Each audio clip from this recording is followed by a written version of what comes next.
This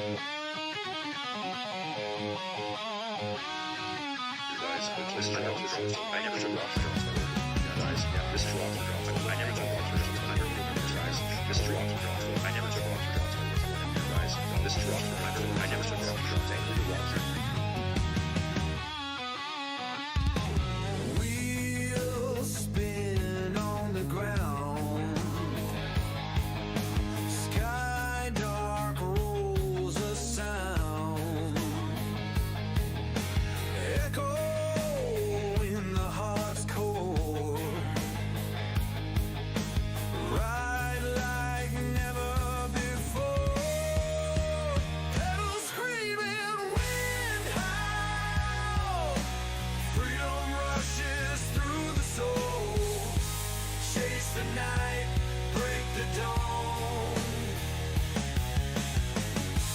Never stop, keep rolling on.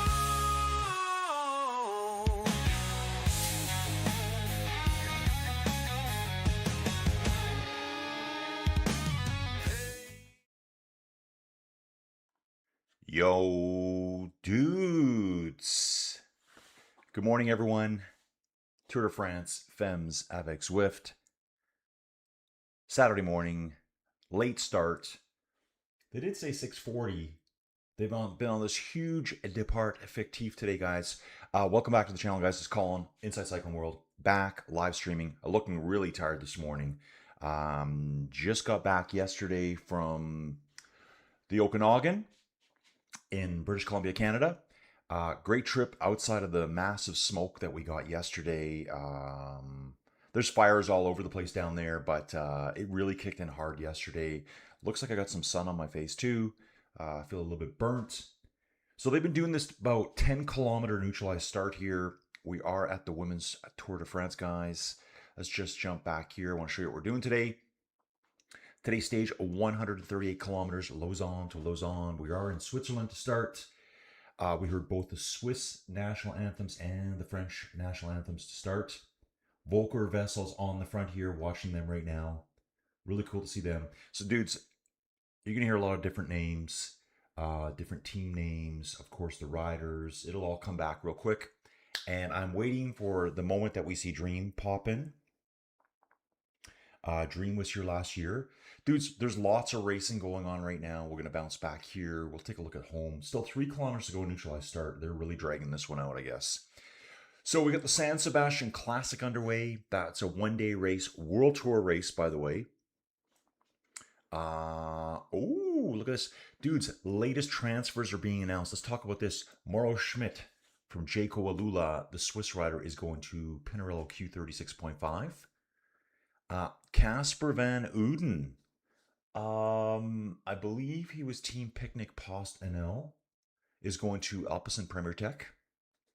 Ivan Garcia Cartina going to Alpecin Premier Tech. Mikhail Landa, Euskadel Euskadi. I love that. So some big names there. Their moves here. Just looking at some of this stuff too. Recent top riders, programs, updates. Guys, you saw that Primoz had a crash. Actually got hit by a car. So that's going to delay his, it's going to postpone some of his program is what I meant to say, because he was going to be riding Burgos. You can see it right here. So Primoz is supposed to be riding the San Sebastian Classic today and the Vuelta at Burgos, prepping for the Vuelta a España, which kicks off later this month. Olav Koy has withdrawn his name from the Tour of Poland. That starts on the 3rd. Matty Brennan's been added to Vuelta a Burgos. Alex Baudin out of the San Sebastian Classic. Quinn Simmons out of the San Sebastian Classic. Carapat's in. You know, you guys can track all this stuff here. Also as well, dudes, Tour of Denmark's going on. Last year, guys, I did all this. Last year, I did Tour of Denmark.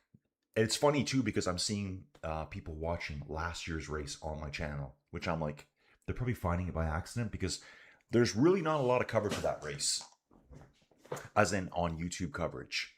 2 kilometers to go till the depart real. We're in the fictif start right now. Really dragging this one out here. Why don't we take a look at the profile? So we're going to do this, guys. I will speed it up a little bit so you can check this out. I'm going to jump into the chat. I'm just going to tweak things a bit so I can figure out what's going on today. Looks like we got a little bit of a crew here right now.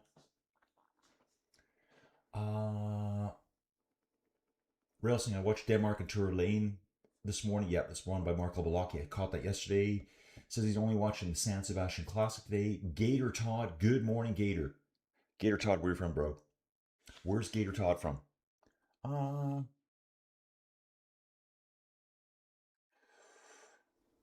Yeah, Mark Lobolaki over at EF. Yeah, to me, looks like a GC rider to me. When will he get there? Who knows? Well, Primoz got crashed, dude. Yeah, he didn't crash himself. A car hit him, and I think it showed the back of his legs completely bruised. So that was, I think that happened. I saw that yesterday morning, I believe. So Primoz will be out of San Sebastian Classic, which is underway, and he will be at Vuelta a Burgos. I wonder if I can do Vuelta a Burgos as well. So it was different last year, guys, because the men's Tour de France overlapped with the women's, and I can't remember how it even happened, dudes, but I was covering 2 days of the Tour de France finishing, 2 days of the women's Tour de France starting. Here's our profile on course, guys. We do have, I think it's 4 categorized climbs today, 3 categorized climbs. Intermediate sprint point, Lorena Vibas all the way for the win on that one. It is an uphill finish, though. So we'll see how she handles that. Yeah, I think there is 4 categorized climbs. Let's have a quick peek at this. Ooh, dude, I'm loving this imagery here. This is fantastic. The lake in the background there. Ah, that's right. We kind of come back to the start point and we go past. We kind of jump back onto the starting course today and just diverge off to the left a little bit. You're going to see here on the video at the end, guys. I'm just going to let this keep playing for you. Still 1.1 kilometers to go to the start. You can see the checker flag already. And if you watch this finish line here, this is basically where we started earlier today. Heading back out. Is it? Maybe I'm wrong about that. Maybe I'm wrong about that. Let's look at the map.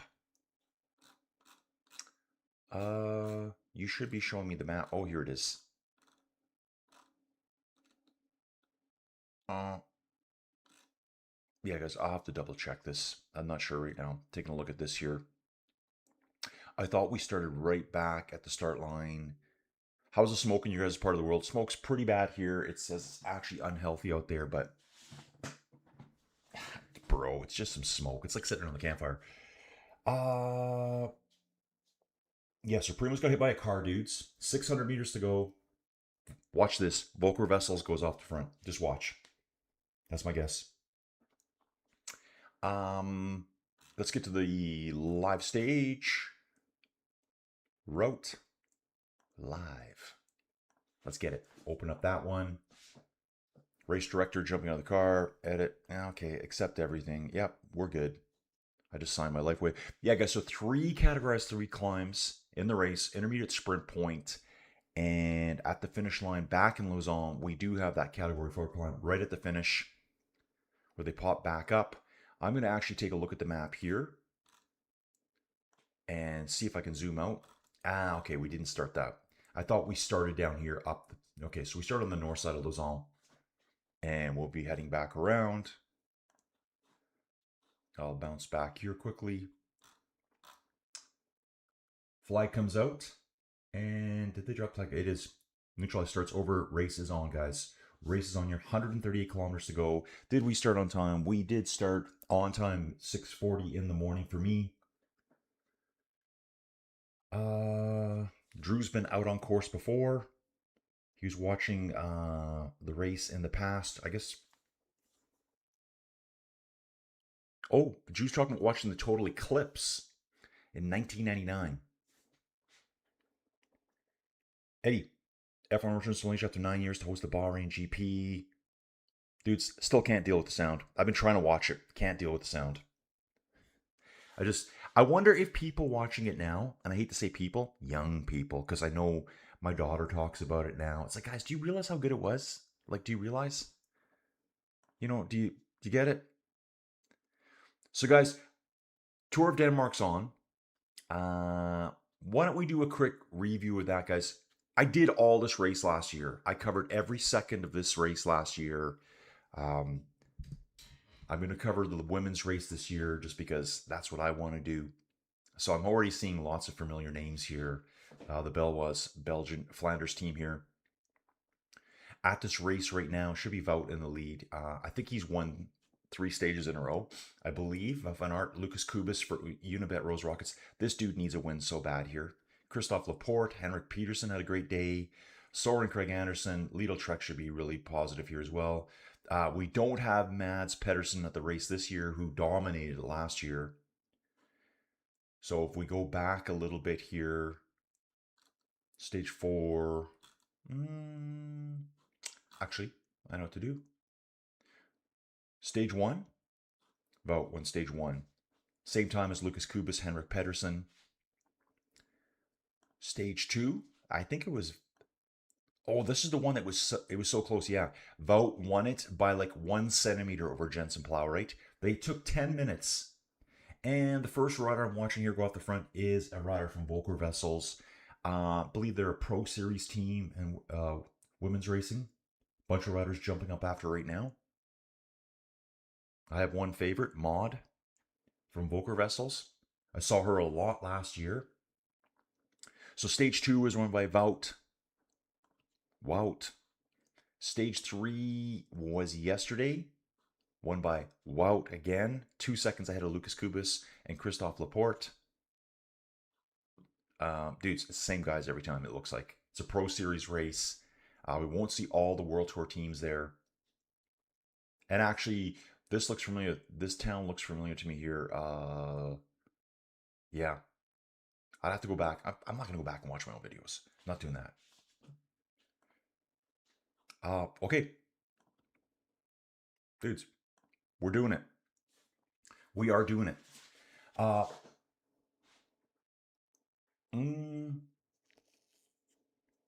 What's going on? Your Primus is stronger. Yeah, he does get in a lot of accidents. Todd is from Gainesville, Florida. Dude, I'm going to update. I still have to update my my map package. Dude, I got cold coffee this morning. Stressing me out. I think the little heater on my thing doesn't work anymore. Gainesville, Florida. So we got to add Todd. Gator Todd. Oh, that's a horrible pen. Dude, my best pen is actually my worst pen. Yeah. Ugh. Yeah, I'm not a fan of that. So we got Todd from Gainesville, Florida.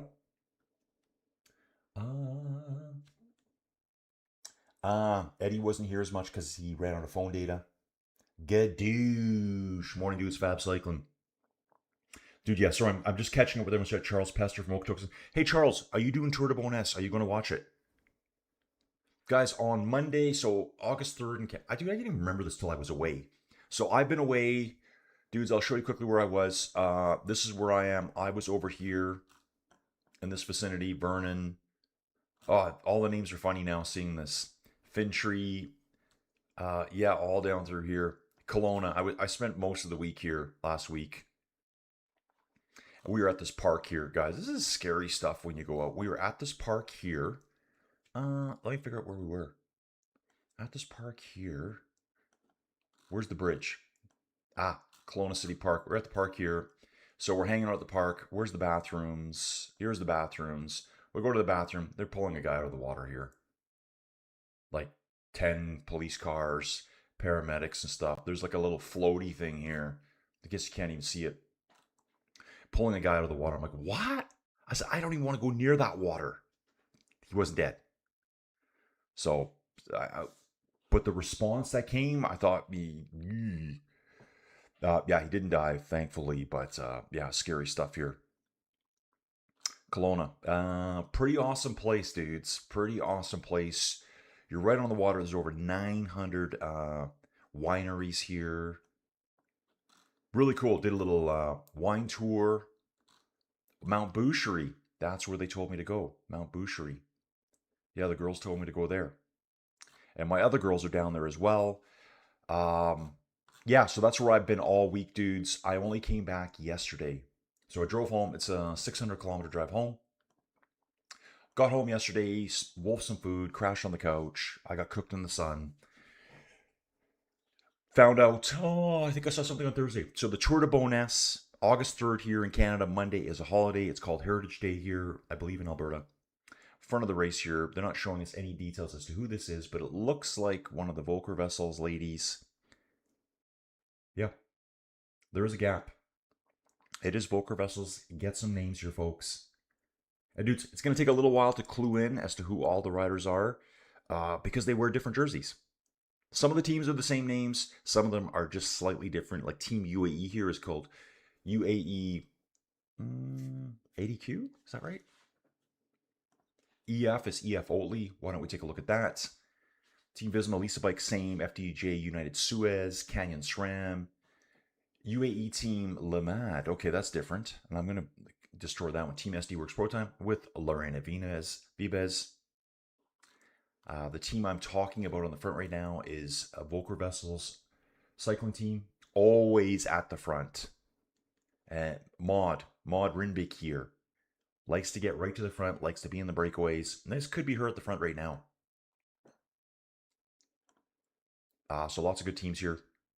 Peloton running at a moderate pace. Dudes are averaging 49.7 kilometers an hour right now. Dudes, we even have Bike Terra for this. We even have Bike Terra. So we got that going on.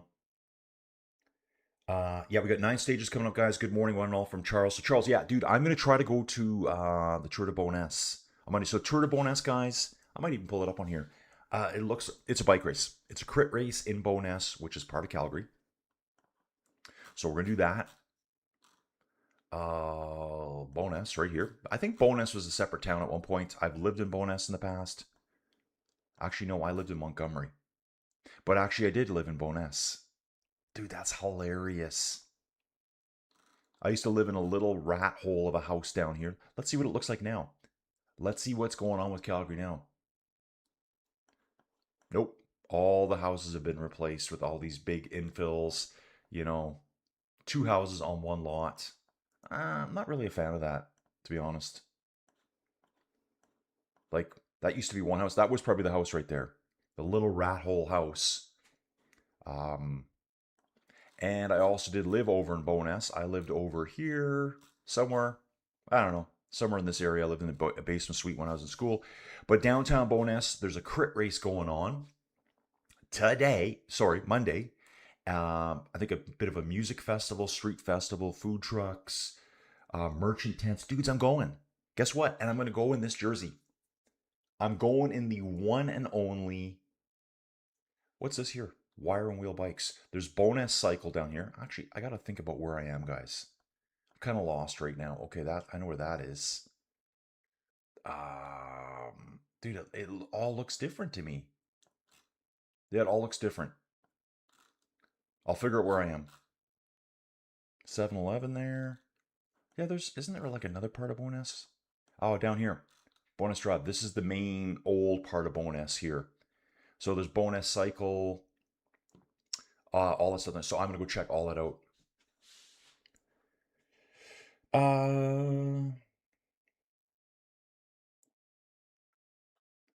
Fab's got a box of Pop-Tarts. Dude, I had Pop-Tarts when I came home last night. So I got home, threw all the clothes in the laundry right away. 2 riders off the front, you guys. It is Maud Rinbeck. Dudes, yes, calling for the win. Calling for the win. I saw her out front. She always does this. She's that rider that likes to get in the break every day. Dudes, I'm probably going to get a coffee right away because I need to finish the coffee before it gets cold. And my coffee looks very sediment rich this morning. So I think a bunch of it flowed over. So it's kind of disgusting. But we're going to do that. So Maud Rinbeck was in the break. Looks like it's just 1 rider left now. They've been caught. And so it was Maud and... Ooh, that's a name, isn't it? Dudes, don't know. Eraso. Laurel Kutska Foundation. Yeah, saw this team last year here. So we'll get... someone's going to need to help me with some of these names. No, they are still out front. They are. There was a rider riding solo. And the Cofidis rider is coming up now. So we've got Noskova at the front. Eraso and Maud Rinbeck here for Volker Vessels. 3 riders up front, setting a break. I think there's a rider trying to bridge as well. Just off the front. 57 days to go before the Tour of Langkawi.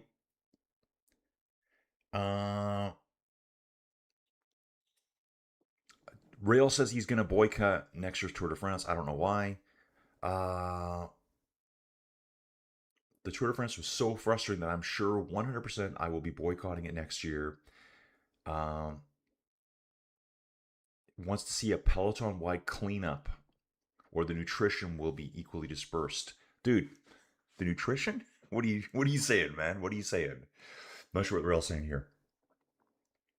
Um, dude, I'm just gonna read through this.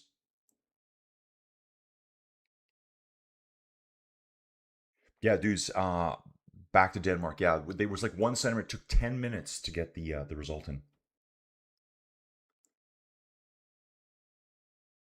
Yep. Fab saying too as well. First attack, Volker Vessel's protein been letting it up the season. No one came with her though. Yeah, dude. Saw them a lot last year. In fact, why don't we take a look at Maud Rimbeek right now, guys? Because, dudes, if you're new here, like I was last year for women's racing, I was like, I could name maybe 3 women cyclists. That's it. That's it. And to be honest, I've probably forgotten half of them in my head right now. But it's the same as men's cycling. It's the exact same. Half the time you don't even know half their names. 4 riders in that front group now, guys. 4 riders in the front group. So there was a lone rider bridging across that they weren't showing us. But we can look at Maud last year. She did ride the Tour de France. She did the Tour of Poland for the women, Tour de France FEMMES. She finished 67th overall. She was in a long breakaway on stage 7, Bourg-en-Bresse to Chambéry, 113 kilometers there. Best stage result looks like 17th on stage 3. Road to Catalonia, the women's Catalonia, Tour of Norway for the women. A bunch of super active rider. There we go, Maud. 23 years old from Amsterdam in the Netherlands. I was hoping for a really fun name in the Netherlands, but we'll go with that. So this is, you're going to see Maud do this a lot. Okay, going to move on. Charles saying, I may go tomorrow to the race. So, Charles, the race is tomorrow. Possibly Monday as well. Okay, so, yeah, dude, I got to look at this. So maybe, okay, so Charles, I don't know enough about the Tour de Bonus. Like, again, I just saw it pop up on my Facebook feed this week. I'm like, huh? So, I'm thinking I might go. My action cam is right there. I'm looking at it right now. I'm going to spend this, well, if it's tomorrow, maybe there's a road race as well. Maybe, I think there is. Okay, the crit. Okay. Yeah, the leader of UAE, Janetti. Yeah, he's got quite a storied past, doesn't he? 20 seconds, you're 18 seconds from the peloton to the front group of 4 riders, Noskova, Eraso, Rimbeek, and Mahe. A lot of names are going to be hard here this morning, guys. Craig is back in the mix. Eddie's saying that Decathlon will do a women's team next year as well.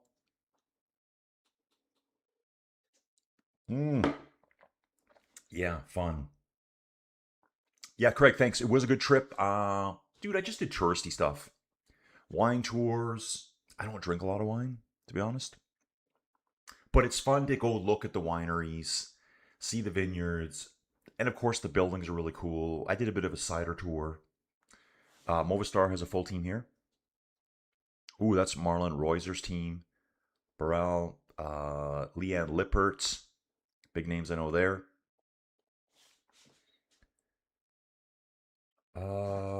Charles saying I was a patrol cop in the bonus era when I was with the Calgary Police, eating my fair share of pizza at the place. Dude, Charles, you were probably. Dude, Charles, I'm just making a wild guess here, but I'm just thinking most of us here are of a certain vintage. And Bonus at one point, guys, was a little bit rougher than it is right now. Bonus has had quite the revitalization.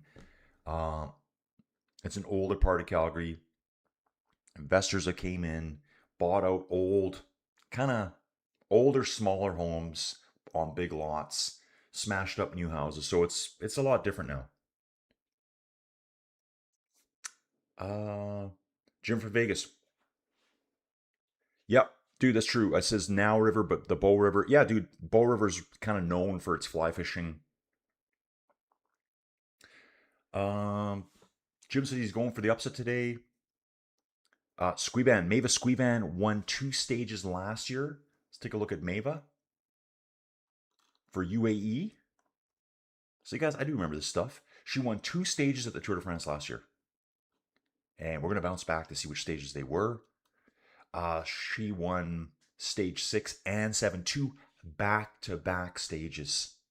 Back-to-back. 4 riders in our front group. And dudes, while we're here, we got Bike Terror going. Oh, dudes, look at this. So this is what I was up to this morning. Dudes, I'm on the Rebuild Con 12.0, whatever you want to call it. I've done it so many times.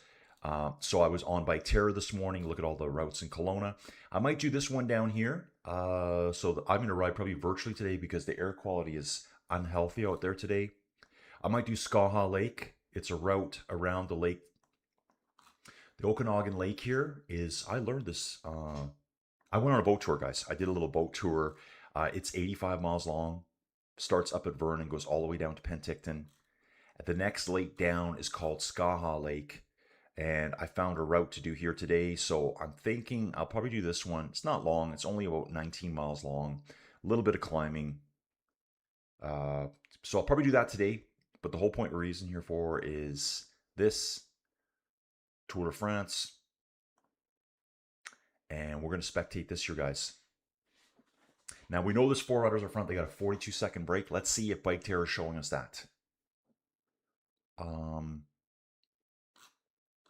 We should have this. I'm not sure why we don't have this. Maybe I'm on the wrong one. Just give me 1 second, guys. Tour de France. It does say watch the Tour de France riders traverse the stage. Okay, so let's go again. Maybe we're just not getting any data yet. So I'm going to jump back and wait for that data to come through. We're going to bounce back here again.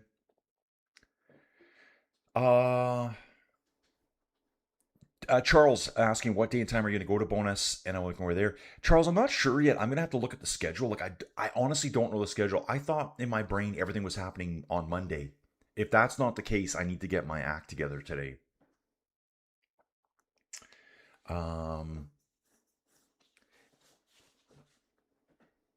So I'm going to keep going.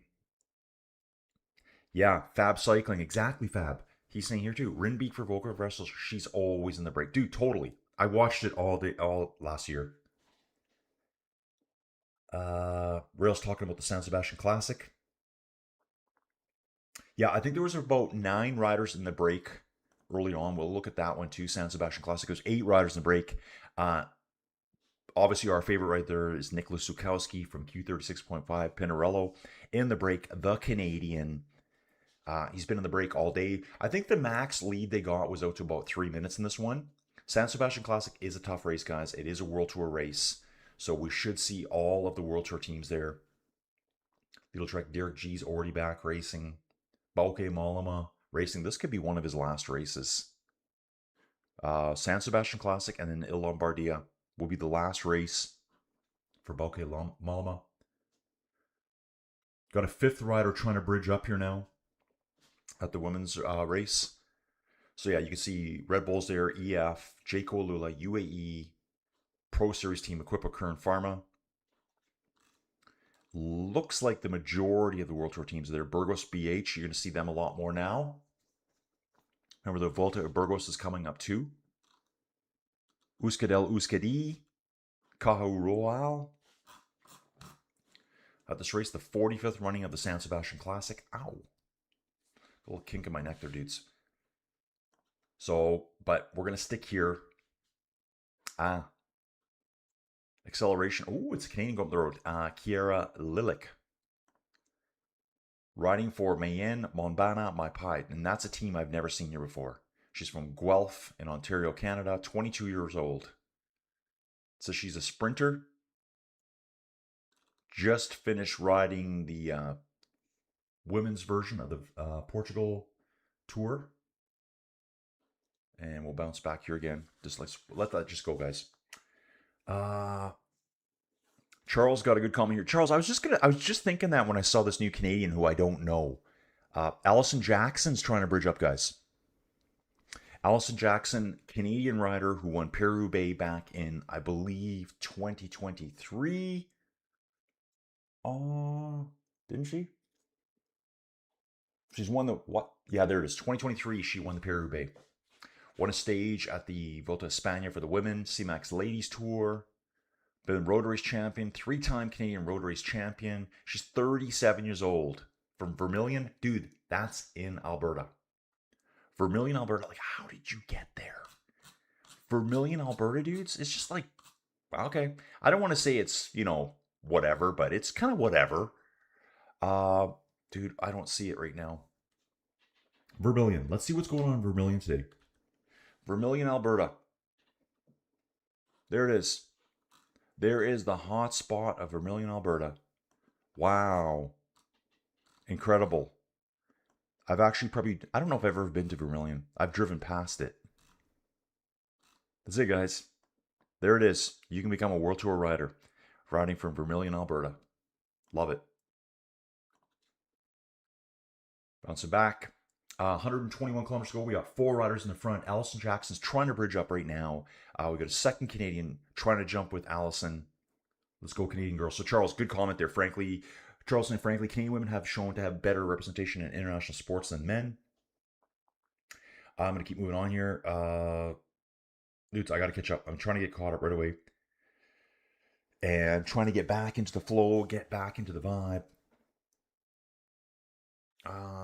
Charles, I'm 68. I was there when the biker war occurred. Oh, yeah. Dudes, so Bowness used to be where I think it was where the Hells Angel Motorcycle Club, that's where their headquarters was. So when I lived in Bowness in 95, 96, 97, I spent 3 years with a family. I lived in their basement suite. That they treated me like family. Wonder how they're doing. I always wonder about stuff like that. Yeah, Bowness was kind of still rough in the late 90s. The bonus road races today out of Cochrane. The hill climb is tomorrow. Ooh, the hill climb. Charles, where's the hill climb? Is it at Canada Olympic Park? The crit is Monday, and that is the best day. Yeah, I kind of want to go to the day where I can see the crit and be like in the festival, food stuff, tents, spend money on random things. Have people say, I want the same jersey you're wearing. I'm like, dude, it's one of a kind. $10,000 is yours.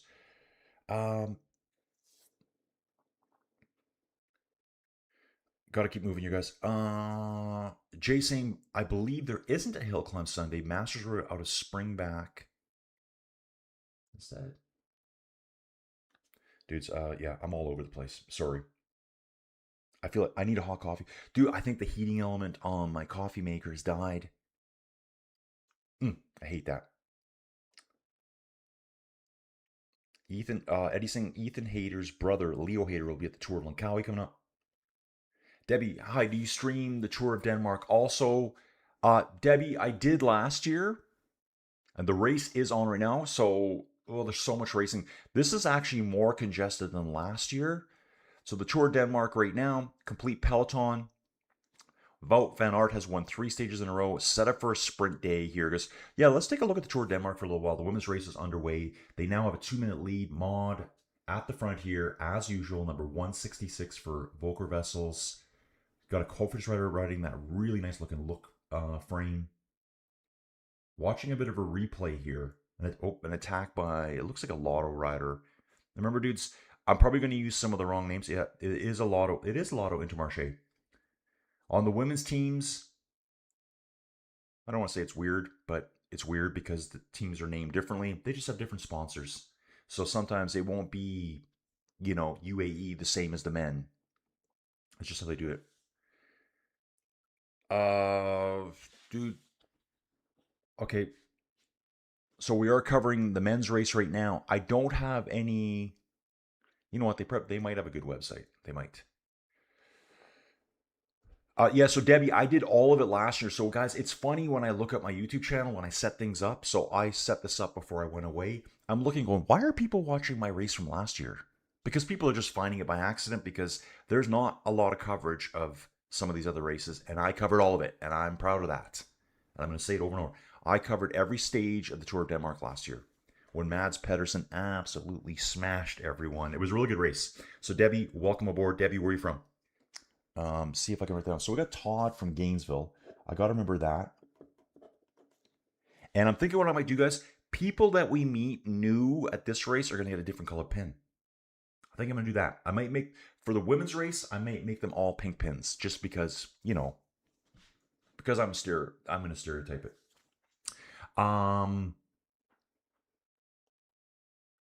Okay, Charles saying there is a hill climb. Zenith, Colin, you didn't cover the last stage of Tour de France. Why? Dude, I know. I really wanted to, and I'm going to do this without getting upset about it. Pedro, my old dog, died on Friday night into Saturday morning. And Pedro lives at my old property. Guys, you know, Inside Cycling World's all changed. I'm going to be brutally honest with you today, guys. It's brutally honest calling time. And dudes, let me grab my coffee before I do this.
All right, guys, back inside the 10x10 cube of cycling dominance and performance excellence. I haven't said that in a while, dudes.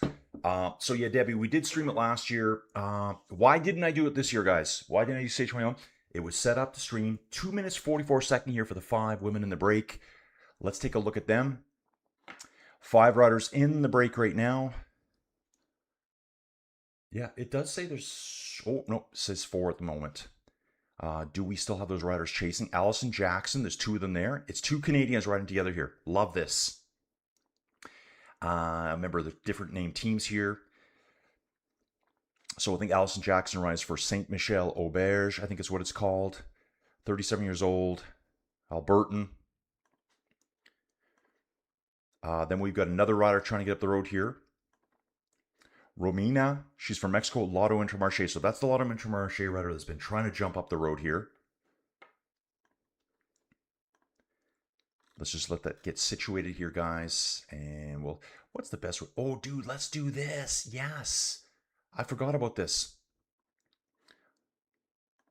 Favorite way to view racing now, guys. Here we go. Let's just stick here for now. I'll go through my little story. Eddie, this, if you're asked, I think what you're saying, Eddie, I think this is the 5th edition of this version of the Tour de France. There were versions in the past. In the 80s, I think they had some like one-day Tour de France's for the women, which is kind of weird. That Lotto Intermarché rider is being picked up now by the peloton.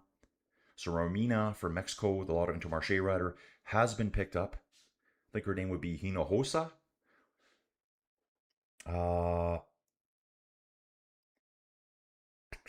And I will get back to my other story. And gotta keep going on. Yeah, Leo Hayter. Yeah, Leo Hayter did retire for a while. I don't know if you want to, yeah, I guess technically he kind of said, I'm done.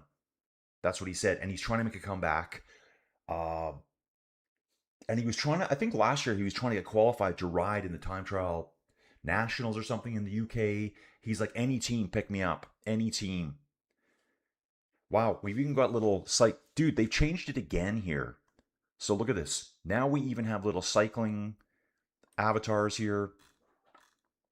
So you can see exactly where they are now. So these two riders here in the break, that is our two Canadian riders. Peloton's got 140, 400. So obviously we have 146 riders at the Women's Tour de France. Tour de France FEMMES avec Zwift. That's what the name of the race is.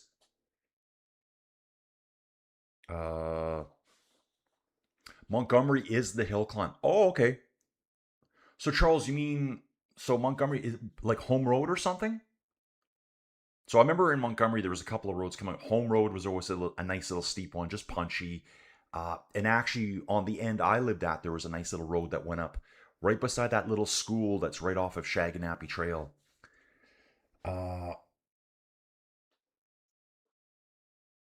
Yeah, dude, Rail, I covered that stage. So, dude, I'm going to jump there right now just because we're talking about it and because really no one else covered that race last year. Yeah, they did a stage on this island right here. They went from Nexo over to Ron, and I'm going to say that wrong, and that's fine. Nexo to Ronne, maybe. I think they kind of came out to the north and came back around. I think that was stage one of the race last year. So they were way out there last year. Back here, we're going to track it that way. Eddie, yeah, we'll jump to that. What I'm going to cover coming up, you guys. All depends on busy it, dudes. Yeah, so I've been away for the week, and this is really good. So, guys, my property manager is not keeping me busy enough. It's not keeping me busy enough. And in my head, I am a geologist by trade. That's my education. I was a geologist for 21 years, oil and gas geologist. Love geology, love all things geology. I was like, man, I started actually thinking about rebuilding my resume and applying for some jobs. And within the hour, my broker called me up and said, hey, Colin, got some news for you. I'm like, uh-huh. And he's like, one of the property managers retired. And I was hoping I'd get all of them, but I didn't. So I think I just had 6 new properties thrown at me. It was 6, then he goes, possibly only 5. We're going to talk this out. So yeah, I've just been thrown 6 new properties to manage. Oh, I love the looks of this bike here. This looks fantastic. This Factor, ooh, that's a nice looking bike. Nice paint. I don't know who. Which team is this? I have no idea. Wow, nice bikes. The ladies have some really, really pretty bikes, I'll tell you that. Love it.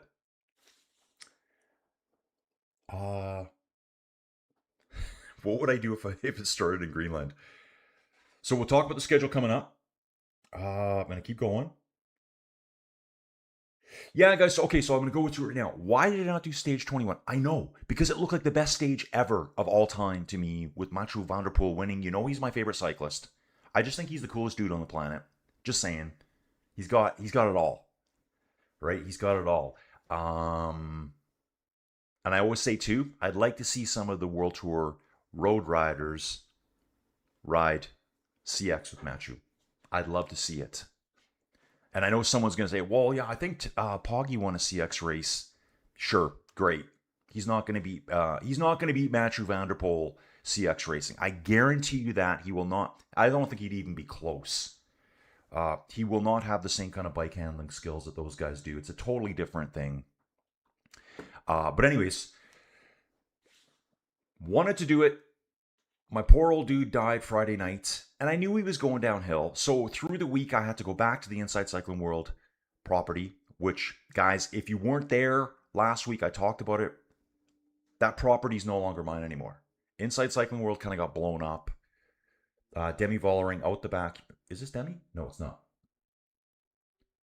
Not Demi out the back here. Nope. Demi usually rides with her hair down. That's one way I can tell who some of the cyclists are, where they all got ponytails. And sometimes they tuck their hair up. You can't tell who it is. So yeah, poor Pedro died on Friday night. He was 13. So when I say poor Pedro, it was that point, right? And so I got a message from, so Joey messaged me and said, yeah, Pedro passed away through the night. I'm like, really? I said, does it look like he was just sleeping? She goes, yeah, he's just curled up like he was sleeping. I'm like, thank you. That's what I wanted to hear. I kind of knew Pedro was fading, but I'm like, hopefully it's just an old age thing. I didn't want to stress him out by dragging him to the vets. Pedro's been a farm dog all his life. He's never been to the vets outside of his first shots, and that was it. Uh, Actually, not true. He went to the vets to get his leg x-rayed too. When the vet wanted me to put him down when he was less than a year old, I'm like, no thanks, I'm going to keep him alive. 13 years later, the dude's still hanging out. Pedro was supposed to be buried on Saturday. That person didn't show up to bury my poor dog. So late on Saturday, Joey messaged me saying, hey, can you come bury Pedro on Monday? And on Monday. I'm like, why Monday? Well, I don't live at that property anymore, guys. And I said, can't you bury him today? Like, it's going to be hot. Like, I don't, he's dead. He's passed away. And can't you come today, Colin? And I'm like, no, I can't because I'm going away to the Okanagan, which I left. I was going to leave right after the Tour de France.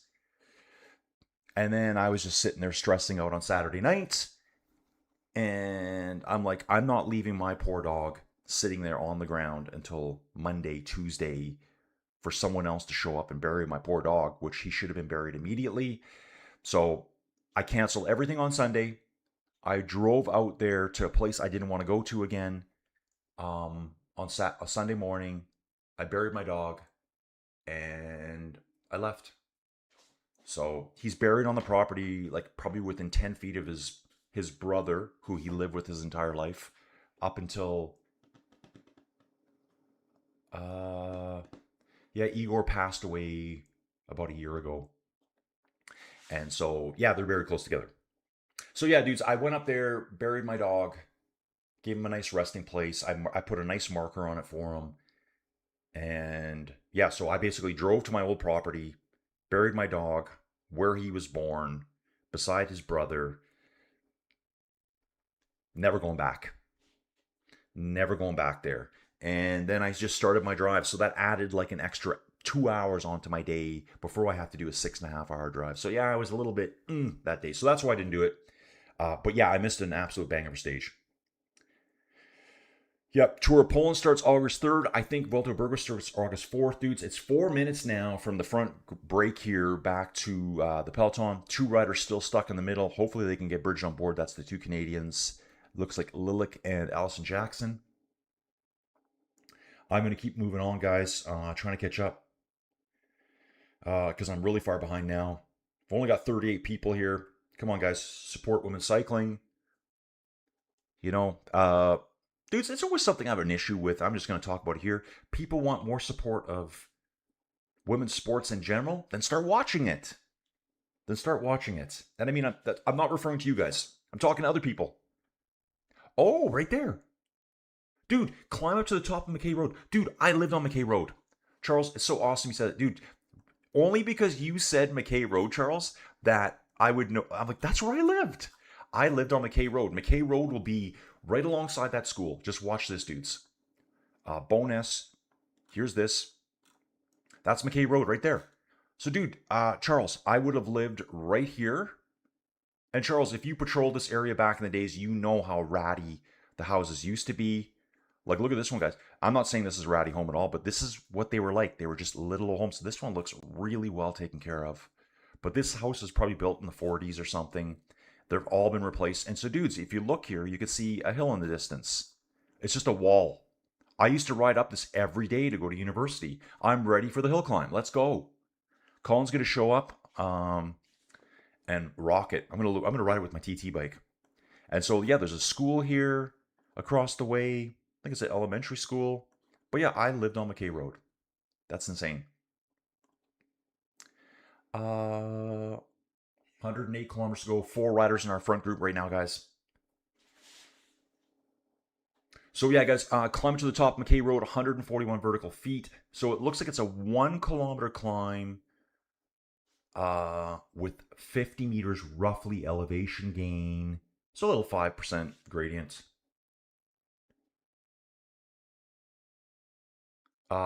Charles, exactly here. Bonus is a very different air today than what it was, than what Colin and I have described. Yeah, dudes, back in the day, it was very rough. Very rough. I grew up knowing, ooh, you don't go to Bonus. Quan Savant saying, my parents live in Denmark. The Peloton went right by their house yesterday in the Tour of Denmark. Eddie's saying, what race, stage, or one day yourself surprised that you covered live stream? Like, I think Eddie's asking, is there a race that I covered that was kind of a surprise to me, maybe? No World Tour race allowed to be mentioned. I like Eddie's rules. So I think that's right. What one day race surprised me, or I'm surprised that I covered? Eddie, just let me know what you're asking me. Jim from Vegas, Colin, how many days a year up there can you ride? In Boulder we can ride 340. What? Jim, like we can get cold, wet. Dude, I guess it depends how hardcore you are. When I was in university, I rode every day of the year. But dude, it's not fun. You're crashing, you're geared up, it's minus 30. Daily crashes on my mountain bike. I remember it so well back then.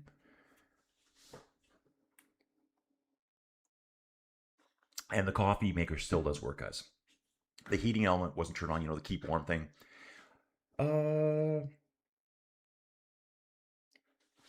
Jim, I'm going to say you could probably ride 8 months out of the year pretty good. But like November, December, January, February are going to be brutal. And again, it could have a quick warm up, cool right back down. Yeah, you probably could ride 8 months out of the year. Okay, I'm going to keep going on, guys. Yeah, dudes, I'm sorry I'm so far behind. Mr. DiBiase, dude, you're back. Hey, Ted, Mr. DiBiase. I was showing my friend my YouTube channel because she was going, what's your channel all about? Because, dudes, we've been talking baseball. We talk baseball, so it's going to be... She's like, well, why don't you do it? She goes, that's going to get you way more people. I'm like, I don't know if it would. I showed her some other channels where people kind of do what I'm doing, but not as good. And she goes, you can do way better. Because I showed her what I'm doing. And Mr. DiBiase, we talked about you. And I just talked about your Ted DiBiase, the $1 Million Man. How most people get your name wrong. Yeah, dude, it was... yeah, it sucked. It sucked going back up there to bury him because I thought he was already taken care of. I was pretty disappointed that Joey didn't get it done. Not her fault, but kind of her fault, but whatever.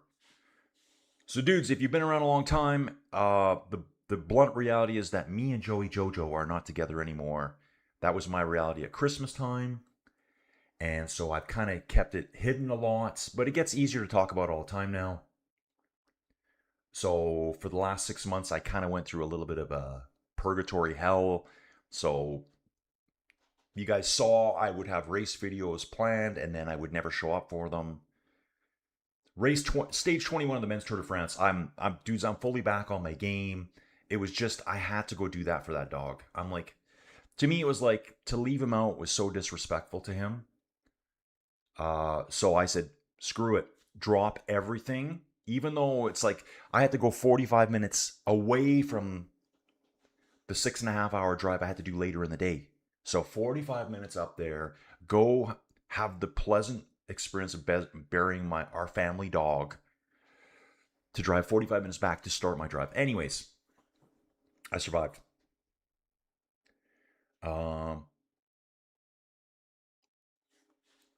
Oh, dude, Charles saying the road race stage in Bonus will be brutal today. It's smoky and 32 degrees C. Yeah, dude, it's quite hot here now. We've got all the smoke blowing in.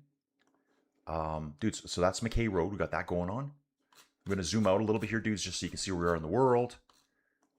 And we know we have... I did this earlier. Fires. Yeah, Five Guys, just what I want to see. Wildfires. I like to joke about this. The president of the U.S., whatever you guys think of him, doesn't really matter to me. Complaining about the Canadian wildfires. How about the Washington wildfires? Come on, bro. Like, there's so many fires in Washington, and the prevailing winds, you guys, are going to blow all that smoke on top of ours and blast it right into Calgary. So we have some of the worst air quality in the world right now. Actually, I pulled that up for you guys this morning to have a little look at. This is air quality indexes. You can see here off the coast. Beautiful weather here. Like, there's some of the world's best air here.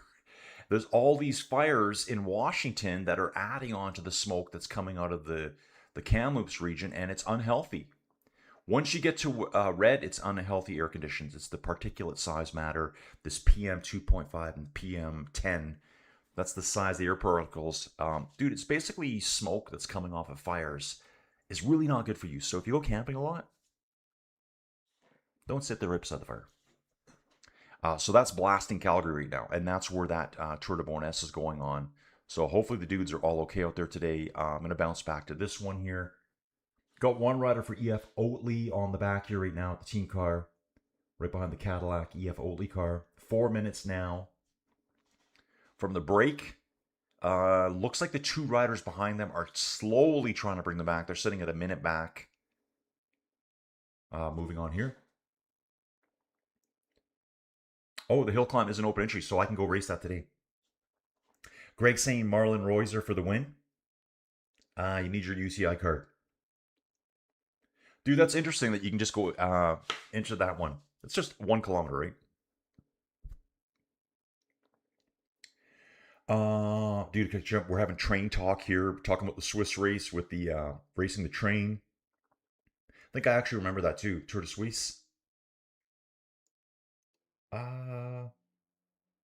Charles says I'm going Monday. Okay, Charles, that'll be the day I go, because that's the day I was telling myself all driving home that I'm going on Monday. So I'll be going Monday to catch the food, all that stuff.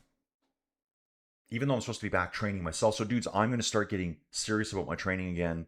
I wanted to be outside, but with the smoke, So there we are. There's the trainer over there. Bike's over there. I guess I'm back to inside riding again. If they ever have it down the hill climb, that's my kind of race. Yeah, me too. Eddie, Colin, I mean, what race, either stage, tour, one-day race that yourself surprised able to cover, like why I covered this race? But dude, when you say it that way, Eddie, it makes me think like, why the heck did I ever cover this race? But like, was I disappointed, or was I like, surprise? Like one-day race? Dude, I really like the Montreal race. Or was I like, oh, this is terrible?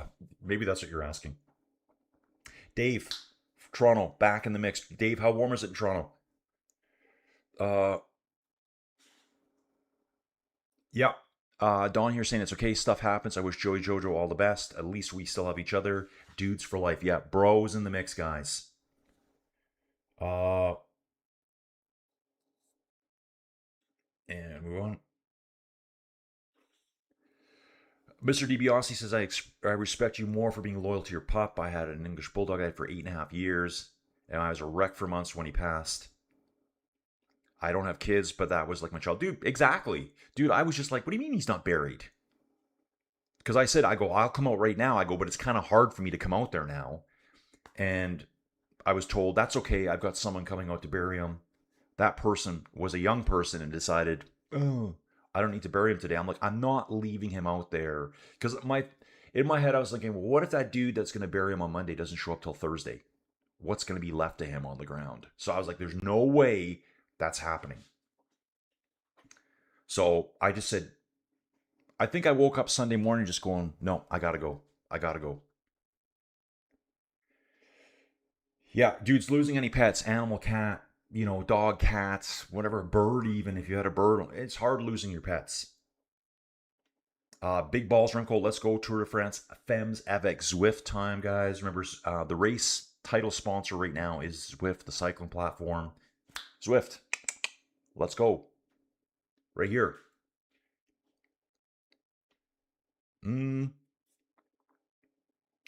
Charles went for a nice run on Thursday, no smoke, and yesterday and today it's smoky again.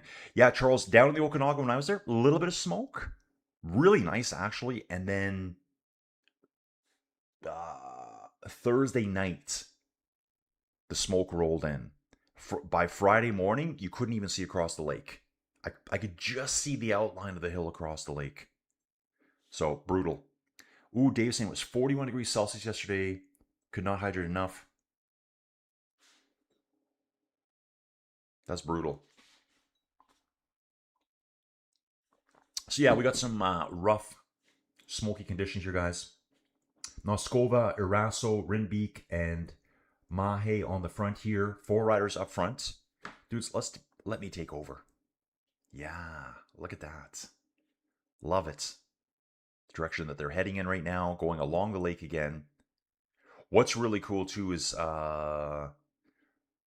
are just the road signs showing up there. We can see where we're going today. The climb, first climb there will be the Côte des Chablais, 1.6 kilometers. We're going to gain 119 meters, so it's kind of a little bit of a wall. That's this one kind of here when we kind of move away from the lake, move inland a bit, and take on this climb. We will have Bike Terror going there. I'm going to jump back to Bike Terror right now, guys, to see if tracking is live.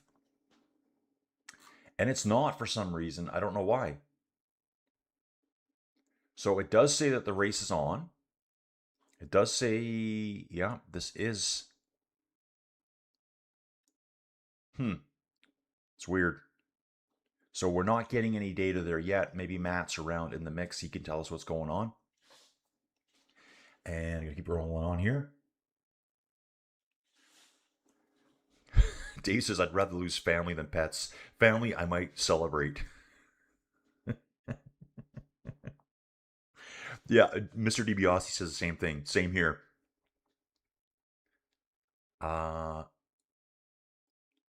Railsing, I would love it if Del Toro and Narvaez went out from you to other teams that don't have any leaders for a lesser peloton. Oh yeah, totally, guys. Totally. Del Toro can be a GC leader at another team. You know? What's Poggy going to let him win? What race does Del Toro get to win? It's kind of weird. They've just locked up a lot of the talent. McNulty, there's another guy. Narvaez, there's another guy. There's more riders coming up at UAE. Just too many GC riders on one team. It can make it dull. So whenever one team dominates everything, it starts to get dull. So yeah, dudes, I am thinking soon. I think we're going to start doing some baseball commentary. Same kind of style. You know, get to see my stupid face, my stupid hair.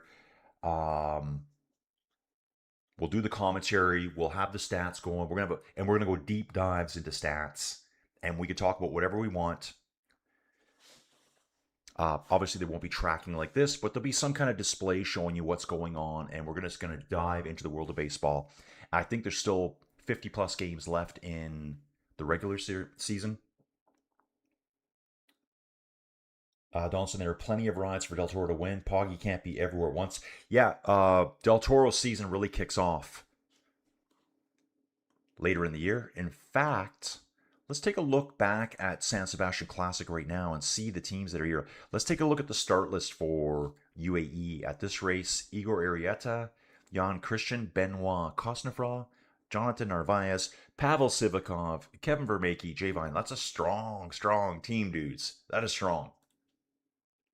We got Remco for Red Bull. Wow, Remco's racing. Didn't know that.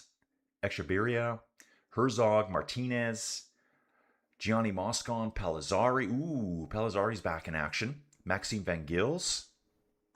Maxime just raced Tour de France. Yeah, he just raced Tour de France too. Obviously, Remco did too. Julia Ciccone, Julian Bernard, Derek G, Tom Scoins, Bauke, Patrick Conrad, and Sam Oyman for Lido Trek. Over at Visma, Jorgensen, Camp Bernards, Ben Tullett, Louis Bear, Bart Lemon, Tim Rex, and Steven Kreiswijk. 39 years old, dudes. Steven Kreiswijk retiring this year as well. Wow. Dudes. That's crazy. Let's check out his. I want to see his Grand Tour. What he did. Grand Tours. Third. Wow. 2019, Steven Kruijswijk was 3rd overall. So he podiumed. I never would have known that. 5th in 2018. 9th at the Vuelta in 2017. Wow. 4th at the Giro in 2016. A 7th the year before that. Dude, this guy was like perennial top 10, it looked like. Way back in 2011. Dude, let's go back to this one. Wow. Contador. Yeah, that one. Scarponi, Nibali, John Gadre, Rodriguez, Kreuziger.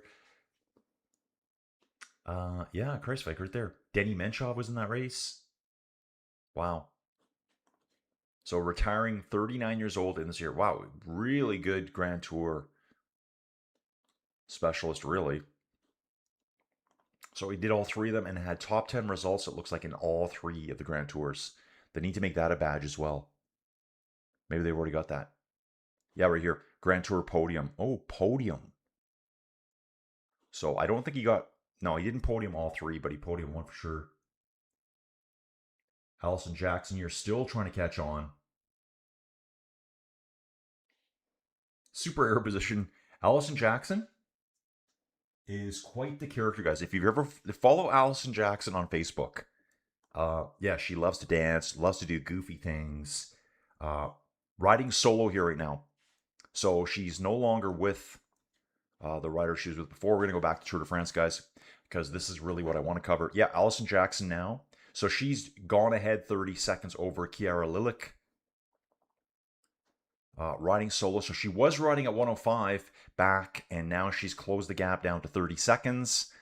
These girls up front should be waiting for him. And I'm going to say it again right now. If I call them girls and you don't like that, tough. That's just what I'm calling them. Because my girls are this age, and they're my girls even though they're full-grown women. Okay? That's all I'm saying. It's just a word.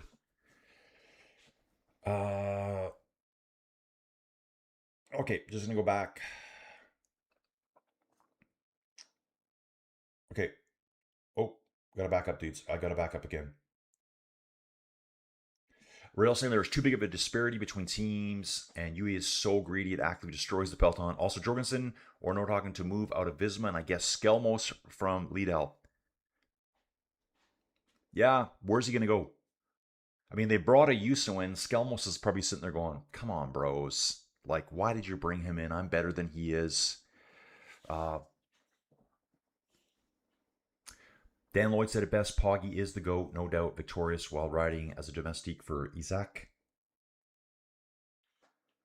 Oh, Eddie, there's reports that Isaac will not extend his contract if UAE sign Paul. Say huh? Dawn thinks we're going to have a battle between Poggy versus Jonas at the Vuelta. Dude, is Poggy talking about doing La Vuelta? Like, what am I missing? Mr. DiBiase, you start doing baseball comedy and I'll be there with hot dogs from Costco, my lucky Dodger hat. Just enjoying being here, having fun with y'all. Dude, I really like baseball because it's like, it is the most stats out of any sport, to me anyways. Guys, what sport is so stats crazy as much as baseball? I think someone said cricket one time, and I could see it because it's a hitting game, it's a batting game. Kruijswijk, the guy who should have won a Grand Tour but never did. The final boss was a snowbank atop called Yaniel.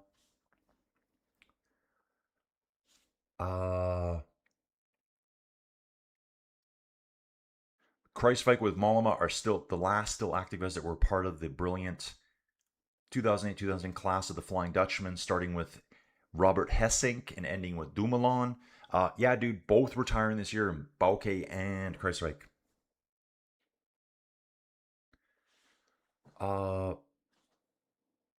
Dude, Douglas Drain here. Hello from Alabama. Douglas Drain, Alabama. Dude, I will be updating the stuff. Douglas, dude, this pen, I can't use dudes. I'll be right back.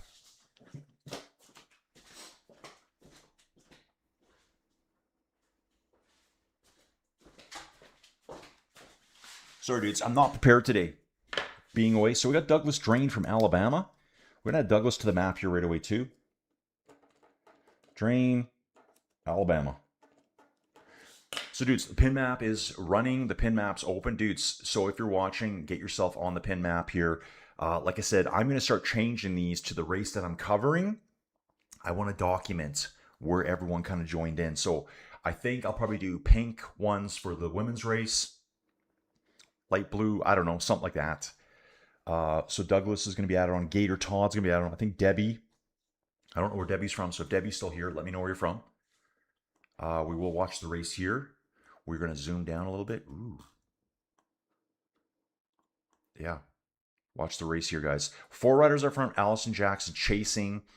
We have Lilicure right behind Jackson. She's about 30 seconds back. Peloton further back from that. They're 4 minutes back. 4 minutes, 10 seconds back right now. Jump back to PCS for a little bit. We've done 43 kilometers, average speed, 42 kilometers an hour at this point. And we're coming to the first climb of the day. It's 1.7 kilometers at 7% gradient. Maud still on the front here.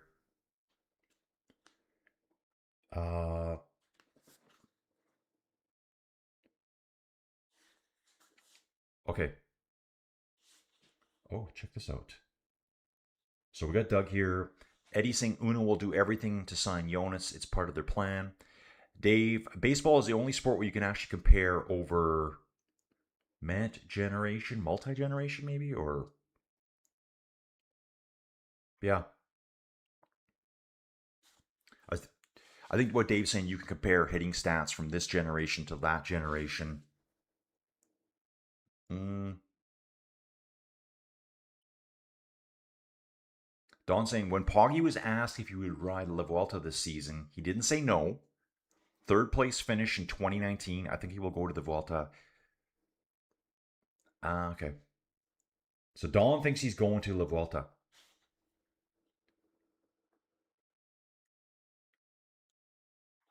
No one's pinned in Hawaii. Where is Lorena? Oh, Lorena's going to be with me. Just kidding, guys. Yeah, Lorena just chilling in the mix right now, guys. We won't see a lot of her until the very end of today.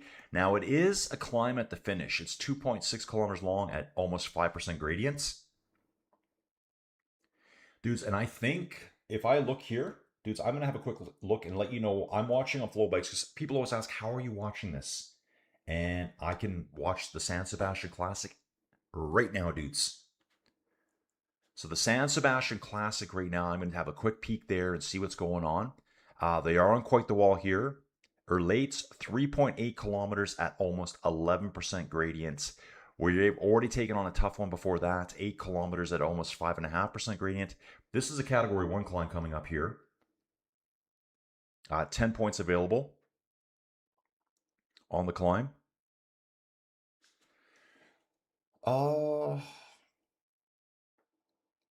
Real saying in San Sebastian, Paul Double, Jake Alula, he's attaching. Dude, and Paul Double is a guy you don't really hear a lot of his name all the time. He's always the guy that shows up later in the year on harder one-day races and some of maybe the lesser-known stage races, the races that we don't watch outside of me.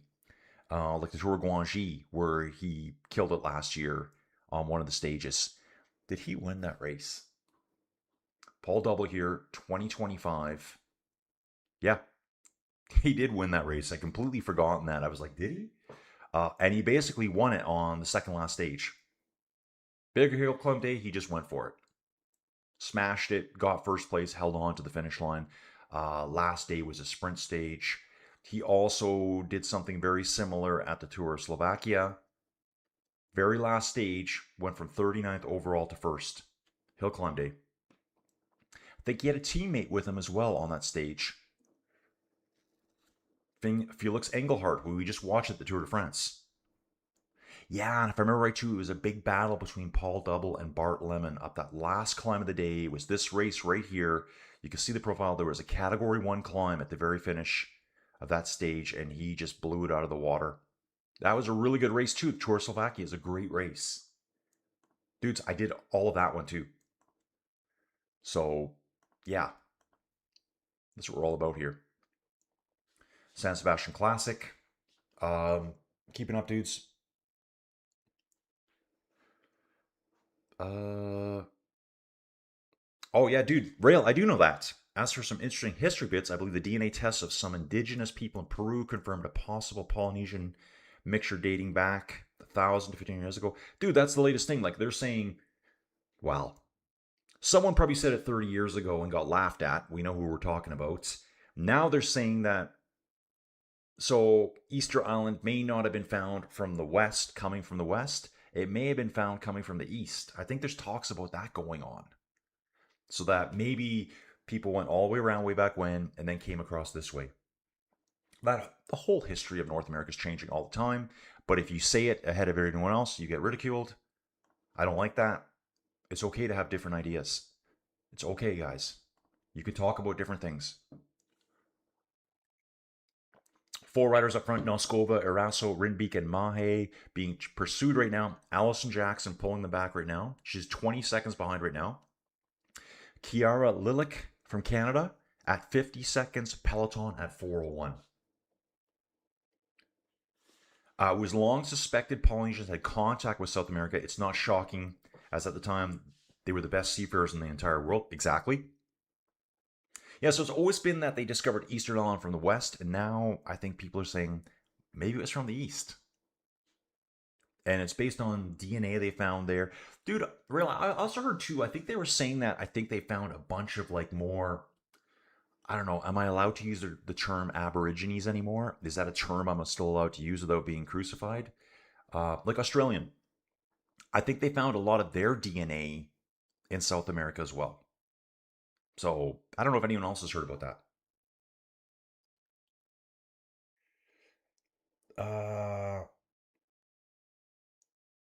Okay.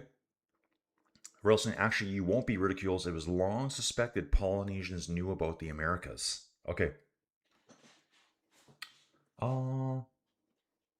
Eddie's saying that Paul Double also raced in the Tour of Langkawi in 2024 and 2023. So we got 4 riders in our break, 1 chasing. I'm going to jump back here, guys, and we're going to let this catch up when I resume tracking. I'm on the wrong race. Let me get... Yeah, I'm on the wrong race. Oh, I might have been on the right race. Yeah, because it was a climb. We're good. On the climb now, guys. The Côte des Chablais for our front 4 riders here. Category 3 climb. 1.6 kilometers. Max is out at 10% gradient here. Rail saying that the Aborigines and the Polynesians came from the same Indonesian source. Okay. Dave says he's just waiting till human DNA is found on Mars. Yeah, it was the other way around, dude. It was there first, and then it came here. Maybe. Who knows? Actually, I think they said they discovered a new breaking news on Facebook. But dude, when you see it, it's like, well, yeah, that's pretty obvious. Brand new, I think it said 390 million year old impact crater found. I thought it was up here somewhere. And dude, when they showed the imagery, I'm like, well, that's obvious. Even this one. Like, maybe this is it. Because that's not the one I'm thinking of. There's a big, yeah, this one's obvious. Okay, that one's known. Okay, but yeah, right here, this just stands out to me right away. This looks like, you know, you can just easily close that off and go, yep, there you go. So I guess it showed a bunch of scientists out there in Quebec, a 390 million year old impact crater that would predate the dinosaurs completely. There's another one there documented on the Canadian Shield, all Cambrian rock here. So super old rocks here in Canada. Oh yeah, we got wildfires in Ontario as well. Hey America, keep your smoke down there. Don't send it up here. We may have to come down there and take care of business. You get my drift? Fires everywhere. Fires all around the world. Normal, I think. We'll bounce back here again. Dudes, don't forget to Erska's back racing. Ooh, small crash here. Small crash at the ladies' race. Small, could be upwards of 20 riders involved. Looks like 3 or 4 have hit the ground. Kind of look like a slow speed crash. Hopefully no one's hurt there. Peloton 4 minutes back here. Rail, there is a Maori tale about some icy Rocky Mountains deep in the Southern Ocean, which may indicate Antarctica or some. Okay. Dudes, Rail, this is one. Okay. This is one. This is going to be controversial here, guys. Someone's going to get mad at me. So we got the Maoris in New Zealand. There was people in New Zealand before the Maoris. And dudes, I just got to do this here quickly. I got to send one dude a message here. Sorry. Streaming. Because he calls me every morning. Streaming. So yeah, there was people in New Zealand before the Maoris showed up. And I used to play Xbox with a dude, and he did watch my videos. He goes, yeah, dude. He goes, how do you know that? The alternative history guys that do all the investigating of the stuff, we're talking about it. I forget the name of those people. Those people were all basically exterminated. They were all kind of killed off. Right? That's what we do. But I forget the name of them. So if anyone knows that name, let me know. So the Maori weren't the first there. So if there are any of those people still left, the history behind it, they probably don't really, appreciate them being there. Anyways, I just got myself in trouble. It's okay. I don't care. Rail. There are so many impact craters that I wonder if we've discovered only like 5% of them. It's like with the deep ocean fauna. Dude, I just heard another good thing. I'm back on the Grey NATO podcast I like, guys. It's about adventure, diving, exploring. It's a watch podcast. A Grey NATO watch man. Okay, here we go, guys. Sprint is on for the points at the top of the climb here. I think this is Novskova on the front, being chased by the Laboral rider. Laboral. I'm going to say Laboral. Maud is sitting back a little bit here. 3, 2, and 1 points available here for the first 3 riders. And I'll get the points classification going over. The peloton's already at 5 minutes back. Yeah, the crash was at the back there, guys. Yeah, so they were talking about deep ocean fauna, what's been discovered. Like, dude, we haven't even looked at the ocean, really. And there is what was the guy's name? Dude, this guy is so famous. He's been to the bottom of all 5 of all the trenches in all 5 oceans. He's climbed Everest. He's been, I think, to the North Pole and the South Pole. And he's also been on the Blue Origin into space. Okay, sure. I don't really consider that space, do you? What do you guys think about that? Is Katy Perry an astronaut? What do you guys think? Let's go and engage in that one. Start the burning. Dude, still pretty cool. Dude, he's got so much cool history about him. Like, he was talking about ocean exploration. And in particular, it was for a watch that they wanted to put on the outside of the whatever deep sea vessel he was in. And so he already had a deep sea vessel. What do you want to call it? Like a bathyscaphe or whatever. And all titanium. And I think it was, he is an Omega. I'm going to call it Omega. An Omega ambassador, I guess. And they were like, okay, well, this is going to take a while for us to do this. When are you doing your next dive? It was like 2 months away. And they're like, okay, we don't know how we're going to do this in time. The watches that were made, there's only 3 of them in existence. They were used from the cutoffs from the construction of his all-titanium dive vessel. So Omega says, you've already got the titanium. It's already like rated for whatever. Let's use these. I don't even know what they look like. I don't think they really look like a watch you would wear. But he has the number 2 of them, and that watch has been everywhere. I think he says it's been down to Challenger Deep 15 times. Like, dude, that's where James Cameron went. The Challenger Deep is the deepest point in the ocean. Dude, we're going to talk more about that stuff coming up.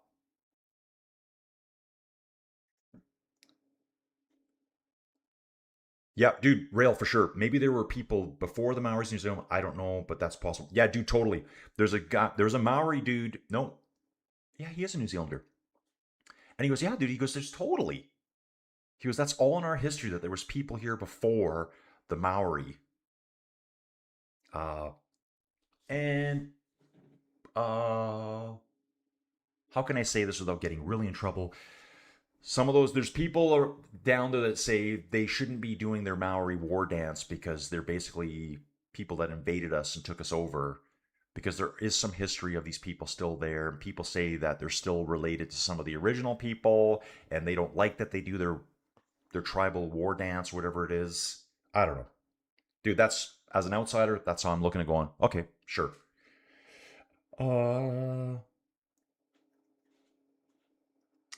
Looks like Victor Langliotti, first race as a standard, will be race at Tour of Poland. He just moved from Ineos, like just now.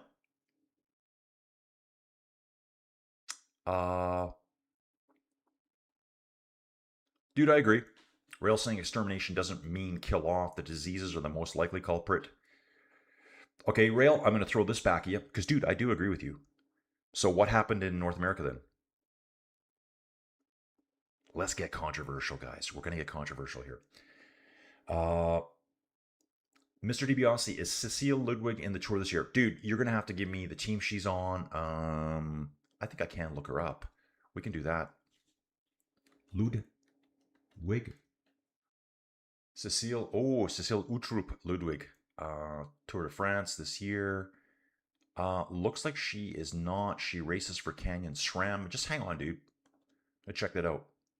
So we go to the start list here. Canyon SRAM. She's not. So Canyon SRAM this year, obviously Kasia Nuadoma, Zoe Backstead, Chiara Consoni, Rosa Maria Closer, Antonia Niedermeyer, Soraya Paladin, and ooh, here's enough one. Agnieszka Skelniak Soka Rail. Help me out, bro. Very Polish name here. 4 minutes 42 back to the peloton. They're just coming to the top of the climb now. So you can see here on the map, the peloton is just getting to the top of the Category 3 climb now. Dave's thinking of the sea people. Oh, dude, they're the coolest people out there. Dude, there's like a group of people, I don't know how many's left, but they basically just live on boats. And they float around, they fish, they're seafaring people.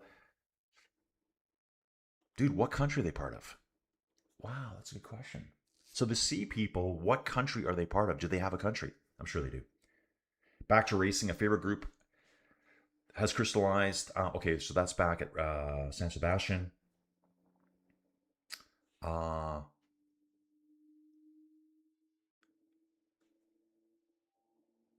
guys, there's always been people going to different places. I think the Cofidis rider here, let me have a look at this. Try to catch up with the video footage here. Okay, Cofidis rider's still there. 4 riders in the front. Same group we've had the whole time. Just ignore this here. They've got them split, but they are back together here on flow bikes. 2 riders here, chased by 2, but they are back together on flow bikes, so this is probably just a little bit delayed. Jackson at 40 seconds, so it looks like she's not pulling her way back. She's lost a little bit of group to them now. Mr. DiBiase, I wanted a Mega Seamaster to dive and travel with. Now you're talking my love language. I love timepieces, especially tool watches. Dude, bro, yes, Mr. DiBiase. Dude, I knew you were the $1 Million Man. I knew it. Yeah, dude, so this guy, I forget his name. So I used to listen to the Grey NATO years ago, and now the Grey NATO is the go-to de facto podcast for watch stuff. Canadian dude and an American guy. They're both named Jason. I might have actually caught episode 1 way back when I kind of first got into watches, probably around 2014. Bought myself a Seiko Samurai dive watch. And the funny story about that, Mr. DiBiase, is I was browsing Facebook and I'm like, I really like this Seiko. I really like it. And I'm like, oh, Seiko Samurai. That's a nice watch. And I'm like, wait a second, I own one. So I dug it out. It's in here somewhere.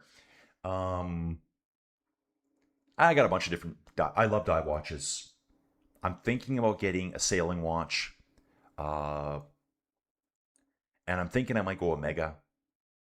So that dude that was on that podcast, and it was a pretty recent podcast too, within the last couple months. Yeah, dude, he's done everything in the ocean. Everything. Climbed Everest, North Pole, South Pole, been to space. You know, Blue Origin, space, if you want to call it that. Yeah, dude, and that watch he has, like, it should be the most valuable watch on the planet. It should be. Dude, Seamaster. Dude, I think you can get a Seamaster starting around 9 or 10 grand, I think. I've seen some used ones. Dude, yeah, I love watches. I love them. It's kind of like, dude, you can see here. I don't wear jewelry. I never have. I used to wear an Aura tracking ring. Um, yeah, and I just got rid of it. I'm like, enough of that. And actually, I was looking at another tracking device. I kind of want one. One that'll track every movement I do. Uh, Eddie's asking, Colin, what's the race you will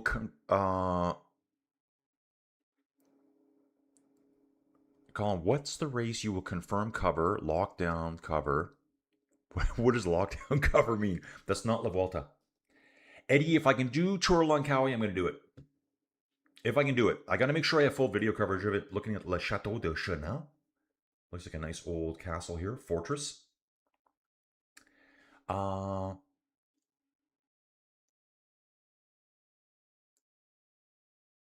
Oh, Fab's got some good stuff here. Uh, they were not, okay, they weren't Polynesian. The original settlers of the Pacific were the descendants of. His name can be Demi, Ba, or Maui, the great navigator sent by Eratosthenes out of the Library of Alexandria. Dude, I don't know if this is true or not. The Maori made it to Chile. His Egyptian. Oh, Maui, dude. Sorry, Maui, because yeah, that is a real name. Uh, dude, is this real? I don't know. Uh,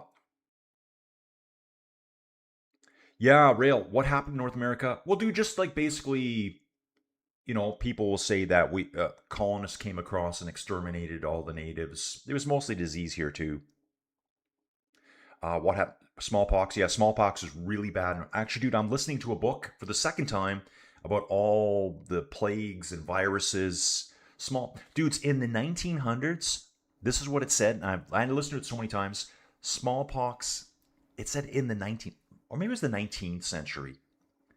Said smallpox killed 300 million people worldwide, more than all the world wars put together. Like, that's how deadly smallpox was. I don't remember if this. Yeah, so colonists, some of them were immune to smallpox at that point. Some of them had resistance to it. Came across First Nations people here had no resistance to it. They all died. And I think, dude, I remember something recently where I read that it was the other way around for syphilis. So First Nations people had an immunity to it, and it's the colonists that didn't. I don't know if that's 100%. I think it was syphilis. It was the other way around. Uh, the Spaniards actually didn't want to kill off the indigenous. Yeah, dude. Uh, yeah, Dave's saying, Colin, resources get depleted. Oh, Matt's here from Bike Terra. Good morning. Sorry, late start here. The Bluetooth, the Bike Terra live stream should be working now. Dude, I'm going to take a look at it. So, dude, let's just see. We should have 4 riders in that front break on Bike Terra. So I'm just going to jump out of here again, guys. Let's see if we can spectate it now. There we go. Dudes, yes, Bike Terra for the win. Right here.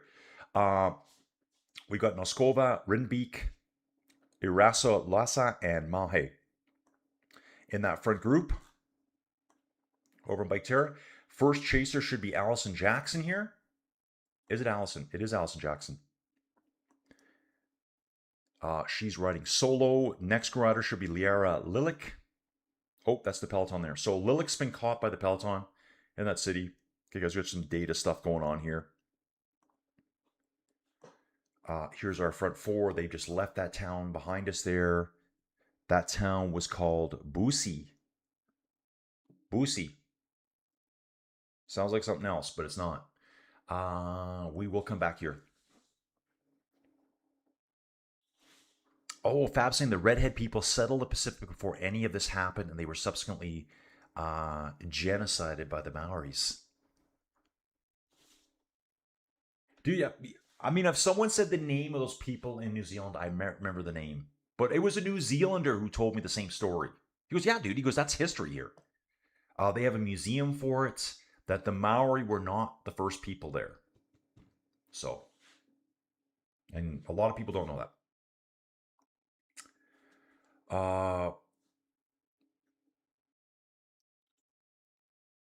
Okay, gonna keep moving on. Dude, there's a lot of weird conversation here. Calling Google Timeline tracks you everywhere. Dude, I gotta put that on there. You mean on maps and stuff?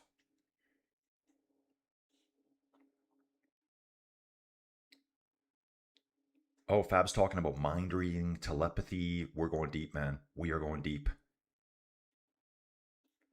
Uh,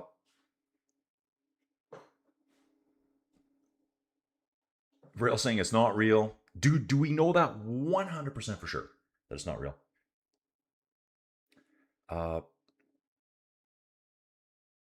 yeah, dude, I just watched some. I might have watched Ancient Apocalypse again on Netflix, and they were talking about Easter Island. And there's been some study come lately. Oh, remember, guys, I talked about it. There was some lady archaeologist there who was saying that the bananas there indicate people being on Easter Island way, way further back than what is currently agreed upon by archaeologists. Of course, if she's the outsider saying that, then she's a whack job, kook ball. But maybe she's the true expert. That's what bothers me about archaeology. If someone has something that doesn't agree with everyone else, they're a whack job. They're making stuff up, and that's been proven wrong over and over again. Uh, so Fab's got a lot of good stuff here. Whether it's true or not, I don't know. Yeah, Eddie, for me, Tour Langkawi, that's a race I want to cover. That one will only be just because do I get full coverage of it? Christina Schweinberger's back. She rides for Phoenix Premier Tech. She is in a different jersey than the all orange jersey that you'd see for Phoenix Premier Tech. Let's take a look at them. Dude, no, they're wearing a different jersey. Usually wear that orangey color jersey, but here for Phoenix Premier Tech, remember Premier Tech also sponsors Alpecin, so this is like another half Canadian team. Oh, cool. On their jersey too, they got the Zwift symbol there in the top right-hand side, up near the shoulder, top of the chest area. That's Puck's Petersay's team. She has Sarah Casasola, Lotto Clace, Millie Cousins, Yara Castellan, we'll see her climbing later. Charlotte Cool, she's a sprinter. And Christina Schweinberger, that's the rider I'm looking at right now, has a bandage around her wrist right now, guys. So they bandaged her from the medical car on the fly here. Ooh. Celia Gary is considered an outsider for today by players in the PCS game. Oh, I wonder if I was supposed to do a fantasy league for this. I probably was. Peloton now at 5 minutes and 30 seconds back. Dudes, I'll take a look at San Sebastian Classic real quick.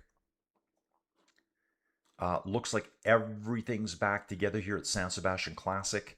We are doing a bit of a circuit route at the finish. There is a Category 2 wall, 2 kilometers at 10%, which is going to destroy any of the real sprinters at the race. And that comes, 10, 11 kilometers before the finish. So that's going to be an absolute banger there. I might jump to that race for a while and cover that race. I can't track it like I can track this one. So I'm going to take you back here. 77 to go.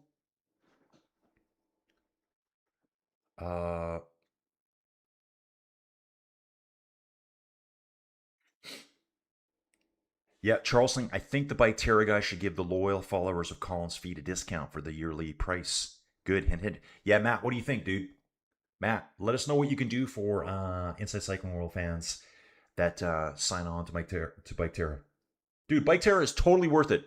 Guys, when I mentioned my inside ride today, you guys saw it earlier. So Matt, I know you're around somewhere. I'm riding in BC today. Why? Because I was just in BC. So I'm looking at Kelowna going, yeah, I can do those rides there. Smoke conditions here are kind of unhealthy today, guys. So I'm old, I'm decrepit. I know I look like I'm 77 years old. I'm actually 57. Feel 37. Act like a 17-year-old. Yeah, I'm going to throw the CX bike back on the trainer, and I'm going to ride inside today. Watch some conspiracy-fueled documentary today whilst I ride about exploration of the Southern Pacific. Fab's got some stuff here.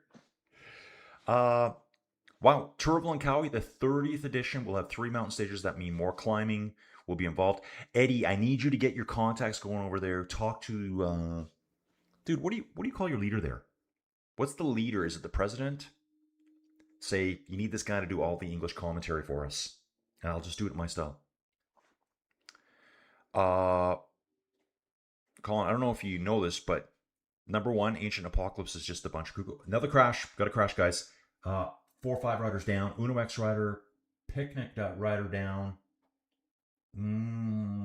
That looks like another Phoenix rider down. Don't say it's Schweinberger again.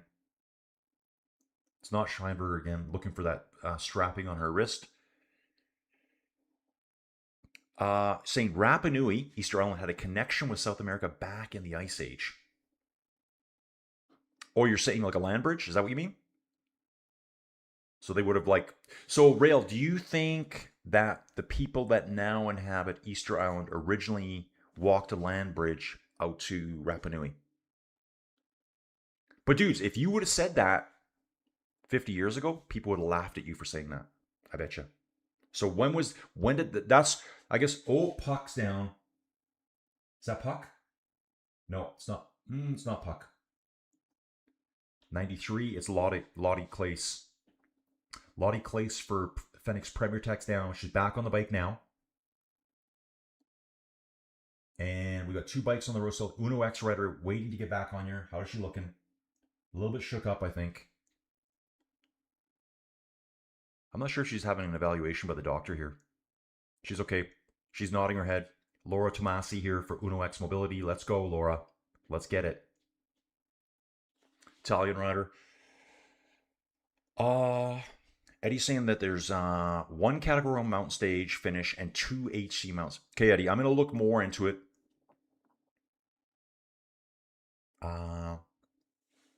Yes, Dave. Dave, maybe not. Maybe not. So Magdalena rides for EF. Sorry, guys, I'm on the wrong race here. Tour de France FEMMES. Start list. Magdalena. She is. Dude, I did see her name earlier. I'm like, yeah, she is here. World champion. Magdalene Valeri's here from Sherbrooke. Canadian, who won that last year in Rwanda. 24 years old. She was teammates with Allison Jackson. Obviously, Allison's moved on to a different team now. Allison rides for Saint Michel Preference Home Arbert 93. Could you make the team name any longer? I know it's for the sponsors. I think last year it was just Saint Michel Aubert 93. It's a Pro Series team. EF Education. I guess they're pro as well. EF Education Oatly is where Allison was last year. And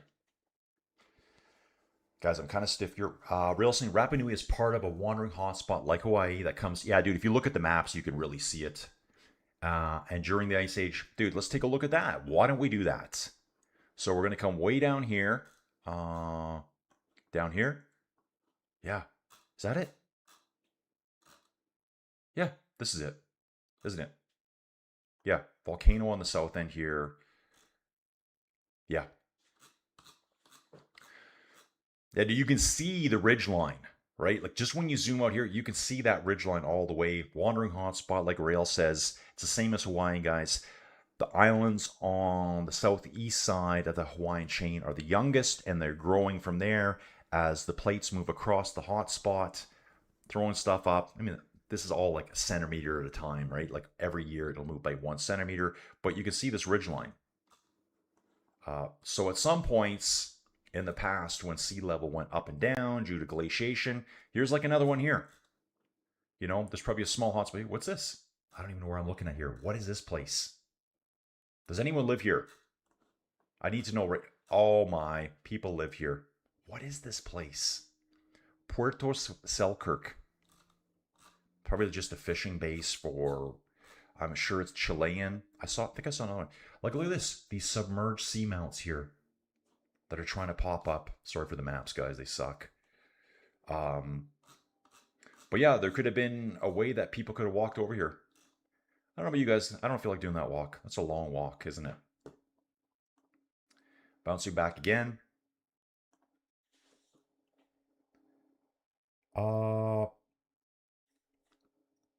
Eddie's saying that might be that you cover at 9 or 10 a night. Yeah, so Eddie, that's not as bad as what Tour Guangxi was. If Eddie, I'm gonna check later if Flow Bikes is gonna cover it all. 4 riders only, guys. So these riders been away all day. It's now out to 6 minutes. Almost 6 minutes for the front 4 riders here. I'm gonna bounce back here again. Boom, 71 to go. That's right. 71.8 is about 72 on Flow Bikes right now. Sprint point coming up at 7Ks. Guys, I'm gonna do a quick nature break right away here. Gonna hit it right now.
All right, dudes, back inside the 10x10 cube of cycling dominance and performance excellence. Peloton almost at 6 minutes now. We got 6.4 Ks to go. There should be 20 points available at the sprint point coming up. Let's see where it is down the road. You can see it here. It's at the beautiful place of Villeneuve, Newtown, in Francais. Before that, we're going to go through Granges, Prez-Marnand, blah, blah, blah. Yeah, rail saying used by the people before the Rapa Nui to jump across the islands.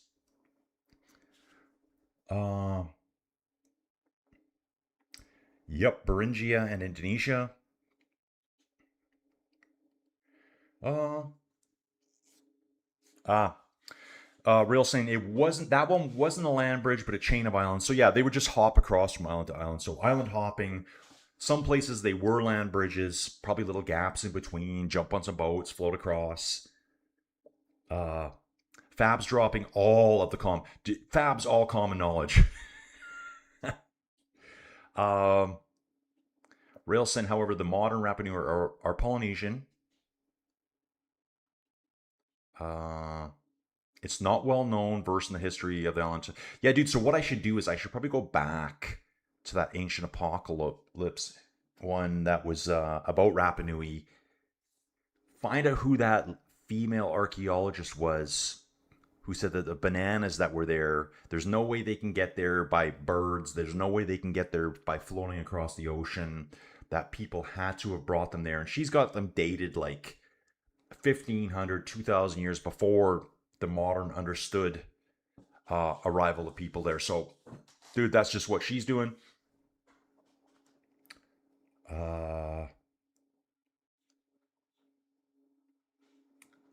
Oh, I believe the islands west of Chile you zoomed on was the island Robinson Crusoe was stranded on. Really, dude? Puerto Selkirk.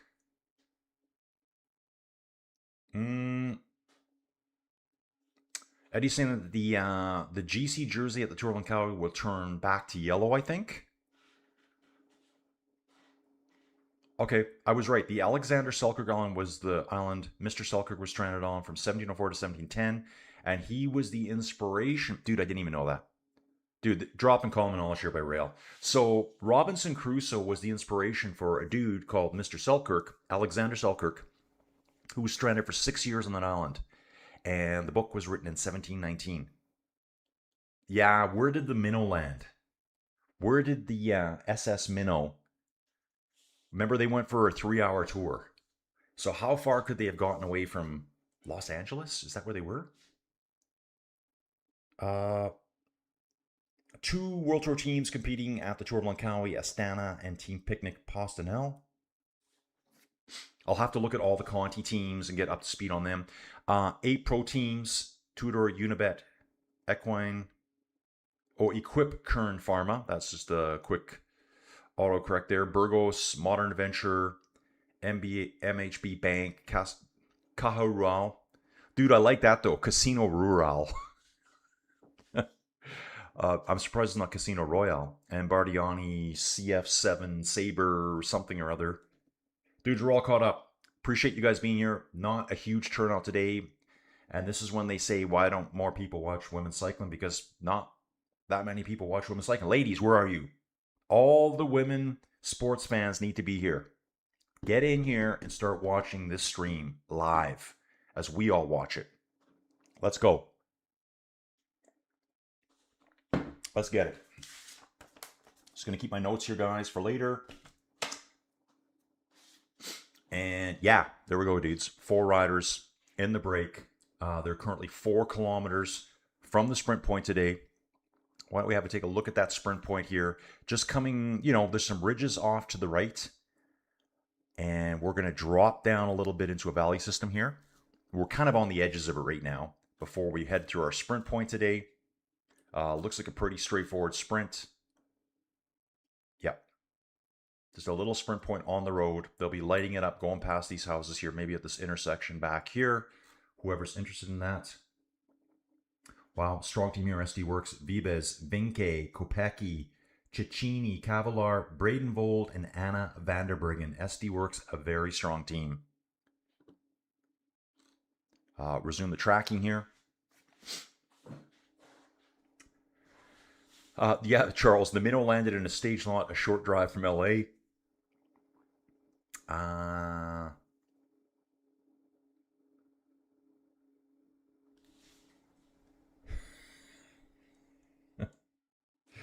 Yep. Rural is the same as rural in English. Casino Rural. A random casino in Unga Bunga, Arizona. I was telling my friend too, Mr. DiBiase. Dude, like, I was telling her, I was showing her the pin map. Like, look, I have all these people on this pin map. She goes, that's such a cool idea. I mean, why'd you think of that? I'm like, I don't know. I just thought of it. And Rancho Cucamonga. I'm like, I thought that was like a made-up name for a TV show, but it's a real place. And so I showed her that you are on the pin map. And let's do a confirmation on that. Mr. DiBiase right here. Look, it's amazing that it's actually Mr. DiBiase. It's amazing that this will not refresh any quicker than this. Loading map data again. Mr. DiBiase. Yeah, here we go. Rancho Cucamonga. We've also got North Cucamonga. Yeah, I honestly thought that was like a fake name for some show, some TV show. It's a real place, guys. And, ooh, Mount Baldy's right there. That's a big climb. I think that's a big climb here in California. Ooh, yeah, it is, isn't it? So Mount Baldy would be the place to go here. We'll jump back to PCS for a little bit, guys. Just get what's going on here. 4 riders up front. 6 minutes, 3 seconds. Back to the peloton here. Average speed right now, just under 41 kilometers now. Still have 900 meters of climbing to go. We have 2 Category 3s coming up, followed by a pan-flat section for about 15 kilometers before we take on the Category 4 climb to finish up the day. Sprint finish. Strong Woman Day, I think.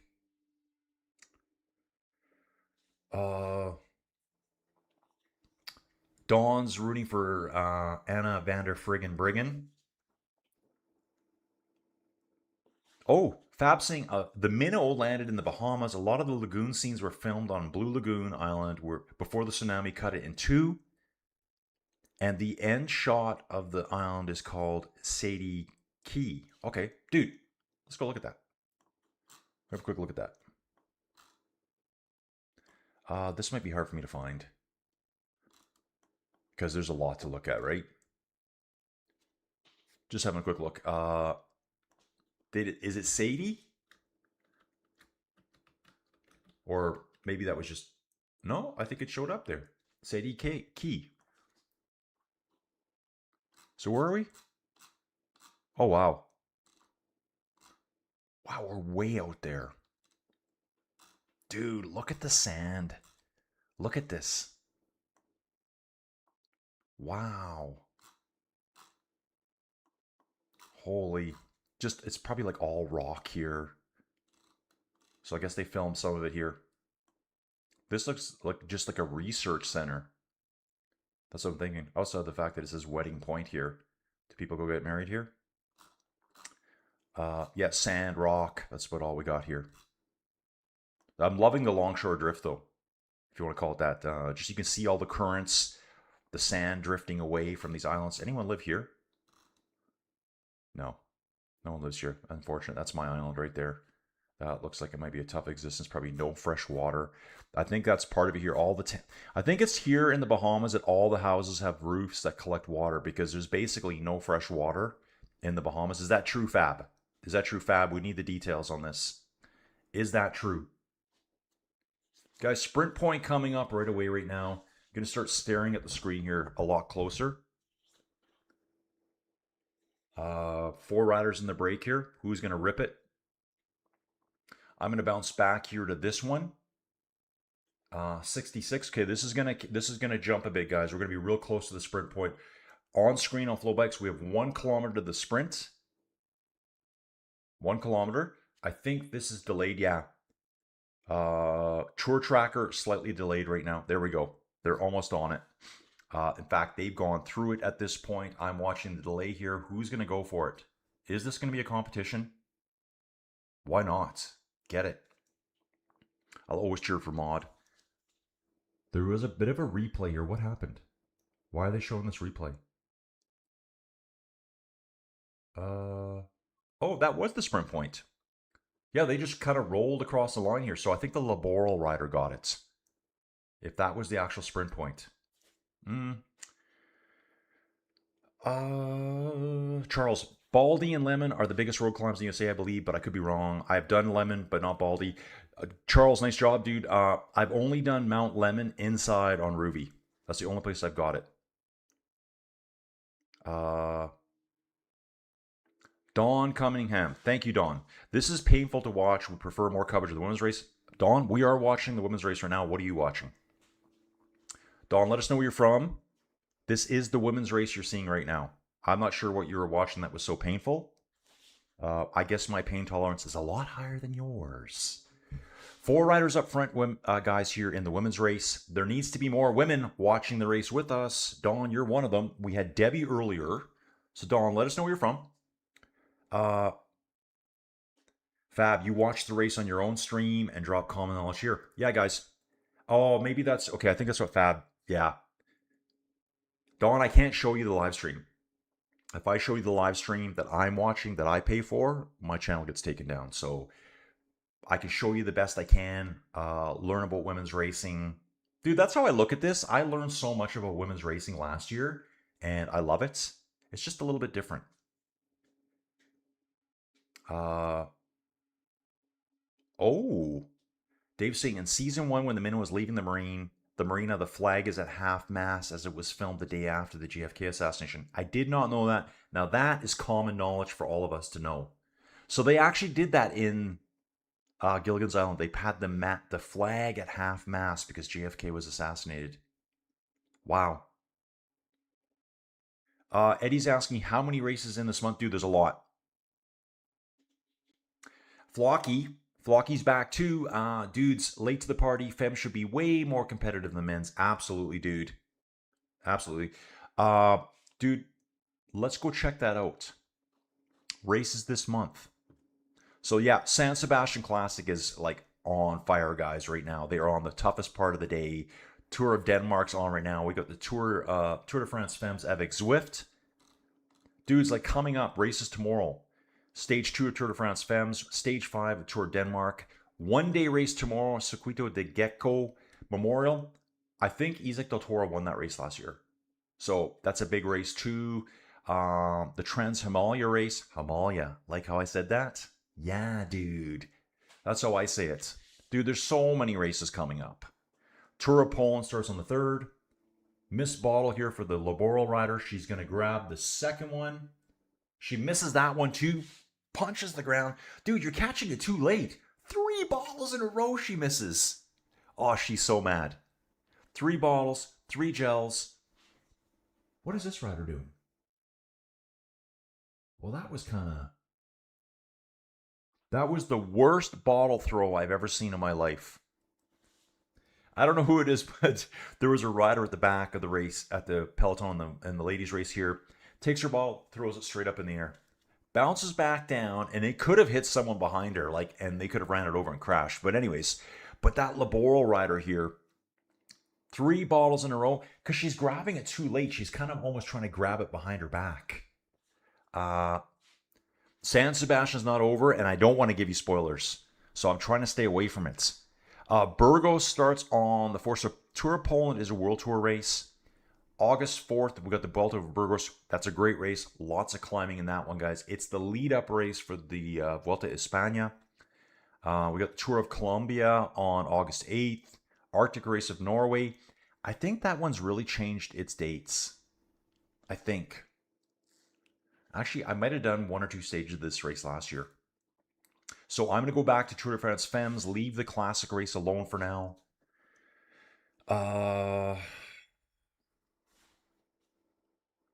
Oh, Eddie's saying that Tiranganu Cycling Team will do the China, Himalaya, and race in Turkey this month. Charles got a run. He's going to race slot cars. Charles, where do you race slot cars? Is that at an event or at a buddy's house? Yeah, Dave, see? Slot cars. Dude, slot cars are in the mix now. Slot cars are in the mix now. One rider jumping off the front of the peloton here through the sprint points. I guess there would have been sprint points available. So yeah, it was Eraso first. Maud got 20 points. Ma got 17. Noskova 15. There would have been more points available there today. If we bounce to this one here, we can see it.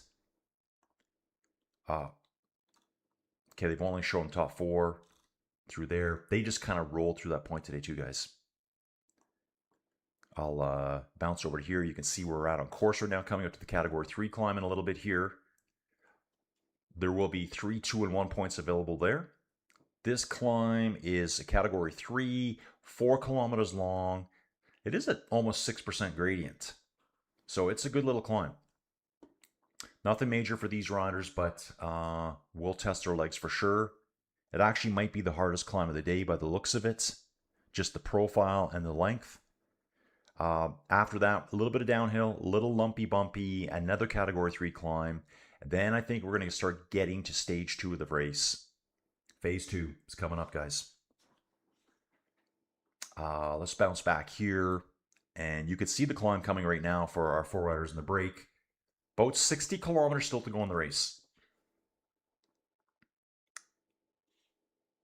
Oh, that's an aragonite mine I'm looking at. Oh, really? Slot cars, 132 scale. So Charles is going to race. Charles, you race with buddies. Oh, a couple of guys have home tracks, large ones in their basements, but in Edmonton they have a track that's around 120 feet long. Dude, that's crazy. Best sand for your beaches is why Florida beaches are so white. Fabsing, yeah, from the Bahamas himself. Yes, absolutely, water is precious, but every surface that can have a rain gutter has one. Yeah, I saw they had those white roofs that collect all the rain, and it's kind of like tiered, staggered roofs to get as much surface area as possible on the roofs. Okay, Charles, it's about a once or twice a month trip for me. What? I guess up to the racetrack?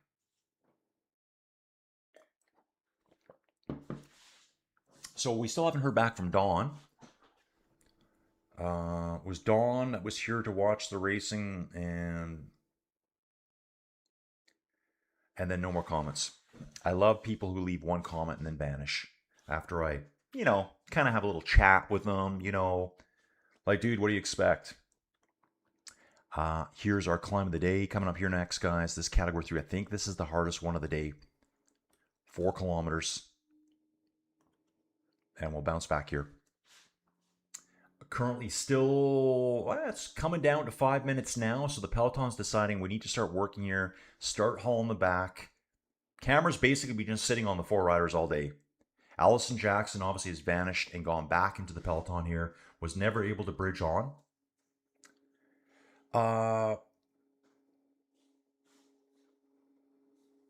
Okay, Fab saying Andros and the Big Islands in the north have some groundwater bridge. Generally, if you can, save it. Yeah. Oh, Flocky tried a rye whiskey at lunch today. Sazerac from the USA liked it. So Flocky, how does rye whiskey compare to what you're drinking? Your whiskeys. Dude, I bet you it's all the same there. Like, I mean, think about it. Probably all this part of the world here. Like, I gotta imagine all of it. You need some elevation to get some groundwater. Otherwise, like here, you're so close to like sea level that all this land is going to be all salt water. Like any fresh water here would be so rare.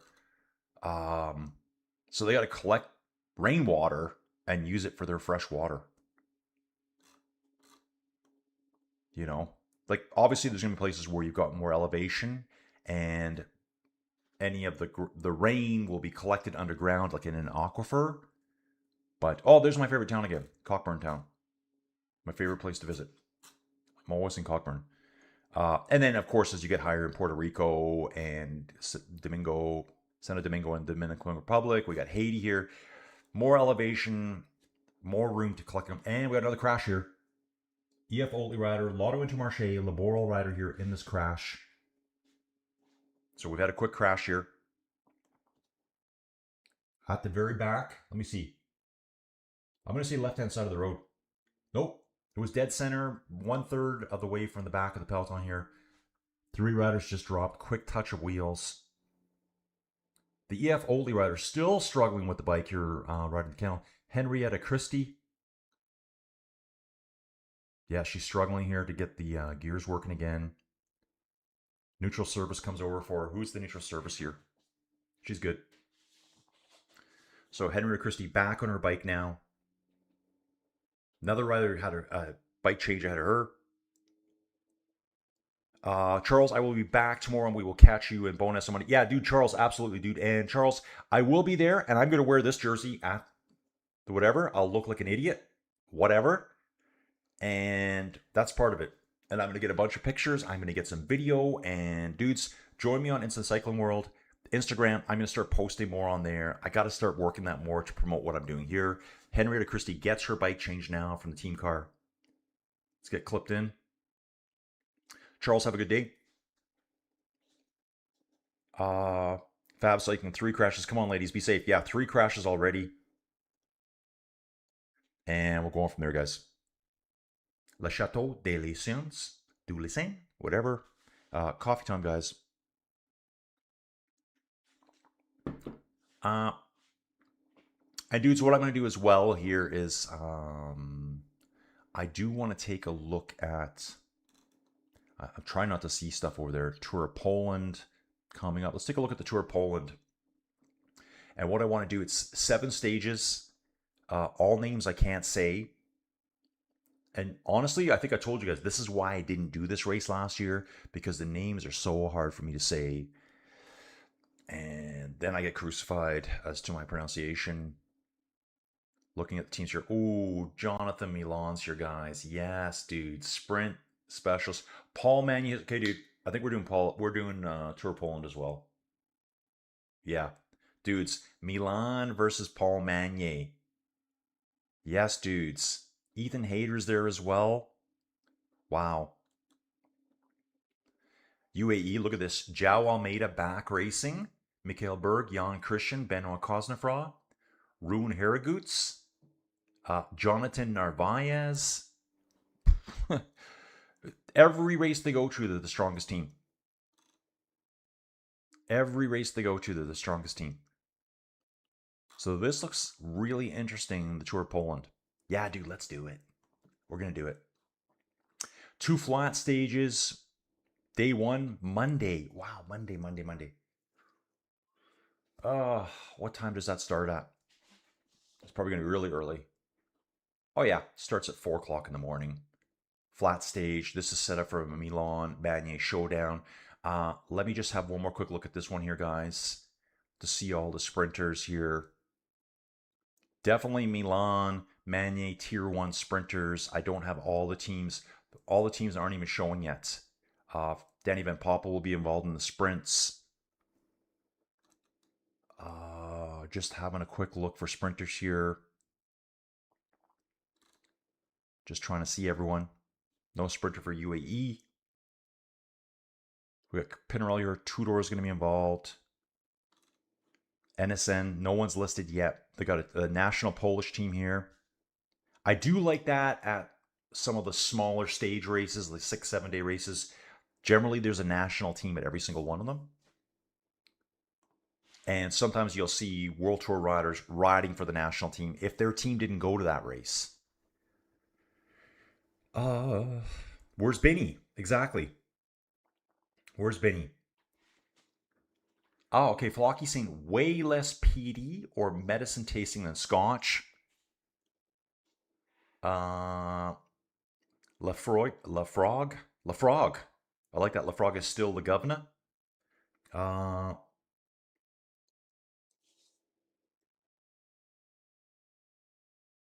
Oh yeah, dude. Dawn. Milan versus Magny versus Merlier. The dude, like, come on. That's like Sprint Titans. Throw Phillipson in there as well.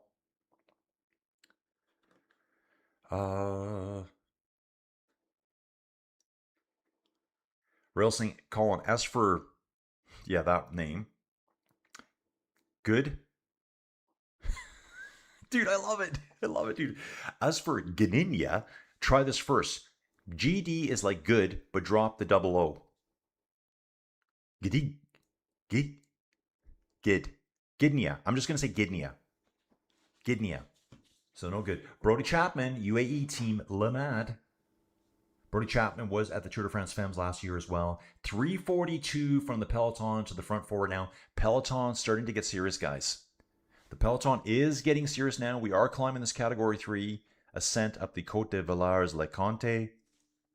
Comte. 4 riders out front, 142 chasing. We'll resume this tracking here.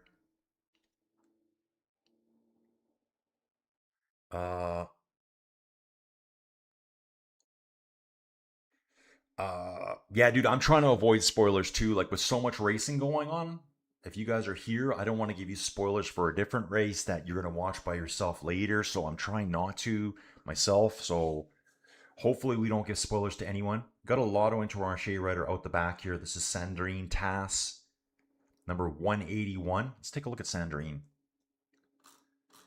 See her race record. Sorry, dudes, I'm still on the Tour of Poland here. So we'll go to the start list for Lotto Intermarché. Right here, Sandrine Tass. Rode the Baloise Ladies Tour. Did not start stage 2 in that one.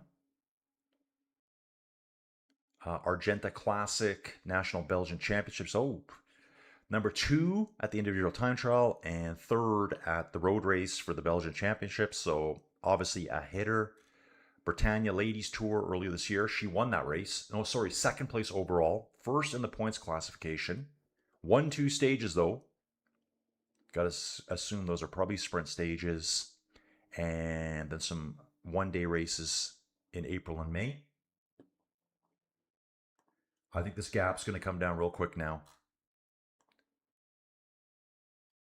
Dude, I think that the best bikers out here, the best bikes, dude, like those bikes are so good looking. Let's take a look at this team here.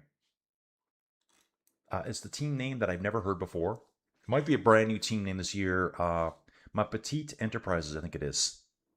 And so, yeah. Dude, those factor bikes for this team look so good. Like the paint colors on them, that is a hot looking bike.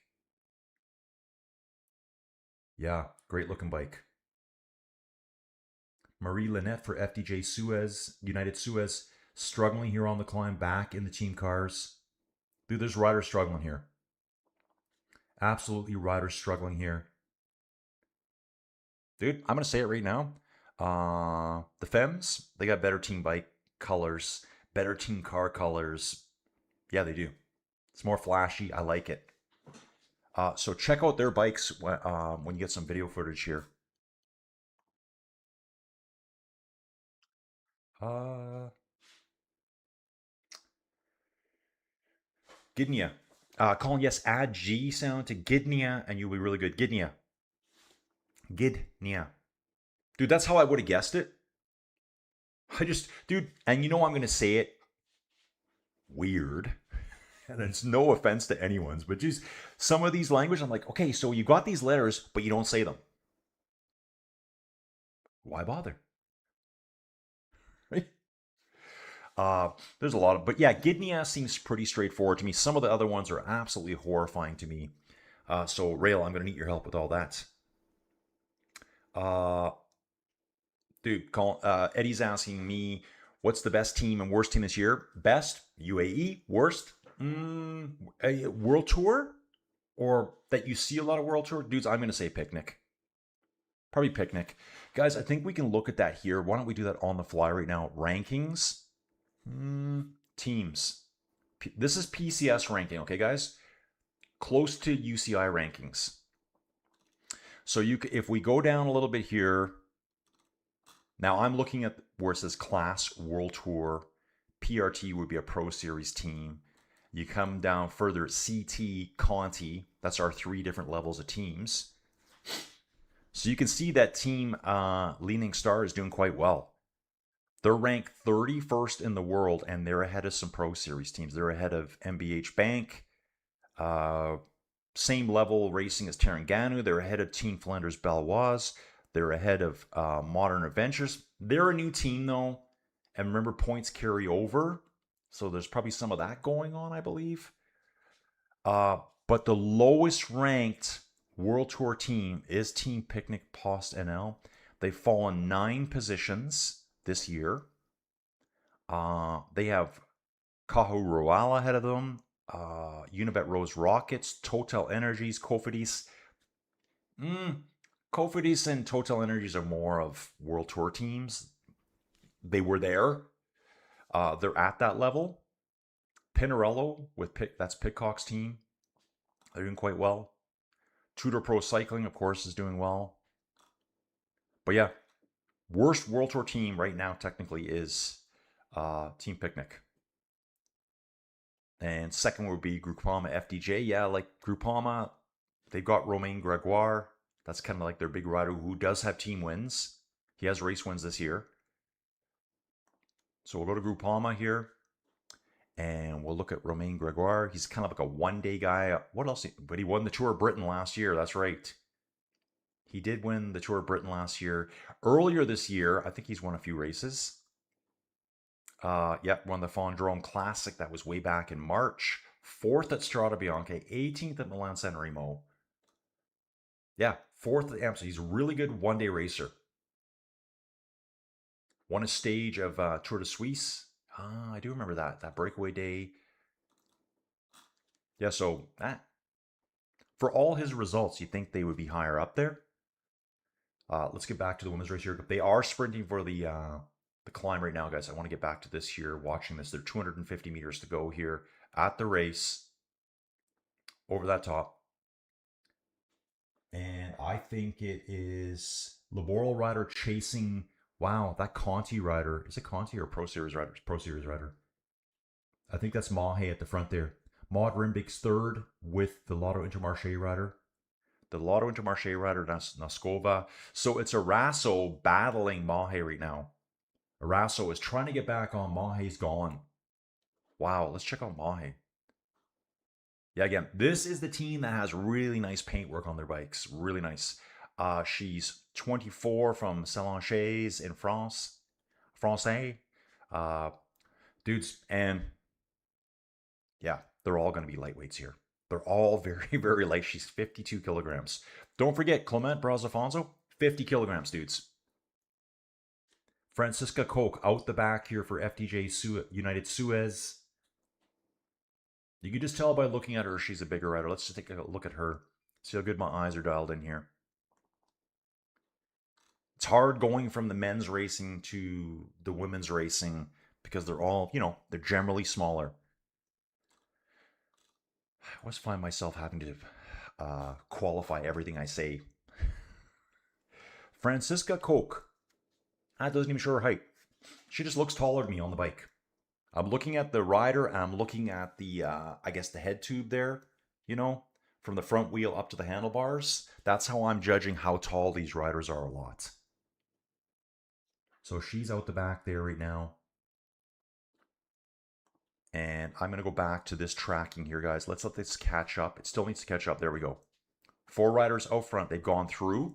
They've collected the points across the top. I'll let you know who got the points right away.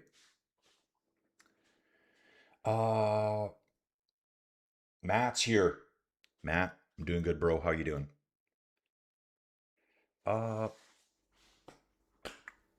Okay, Eddie's asking Colin, how long has Flow Bikes existed? Dude, I've had Flow Bikes off and on, I bet you, for at least... I've had Flow Bikes since it wasn't even available as an app on most smart TVs. So for a while, Flow Bikes was only available through like a streaming stick, like a Fire Stick, or I use Roku. That's the only way I could get Flow Bikes. And I think it was just this last year that Flow Bikes... Yeah, it was just this last year that Flow Bikes now pops up on all the smart TVs. So they were different apps altogether. Dave's saying they just have better fashion sets. Yeah, dude, just the jerseys, the bikes, the cars, way more stylish. I like the colors. Wow, 3 Trek riders going across the climb together here. Now, the Lidl Trek looks exactly the same as the men's team. Movistar looks the same as the men's team. In fact, who was it earlier this year? The Movistar rider for the men, I think it was back at the Giro, he was riding in a women's jersey, and he didn't even know it. Someone spotted it. I think it said women's team right here. I guess there was a mix-up of jerseys, and, he's not a huge dude, so he just wore it.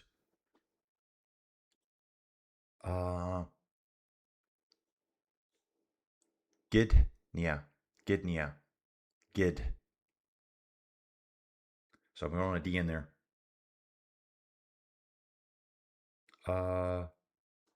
Gdansk. Gdansk? How about that?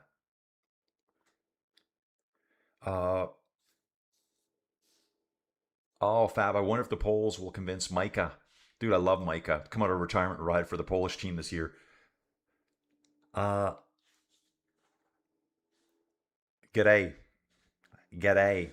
Gidnia. Gid. I got it. I'm locked in, man. Dialed in.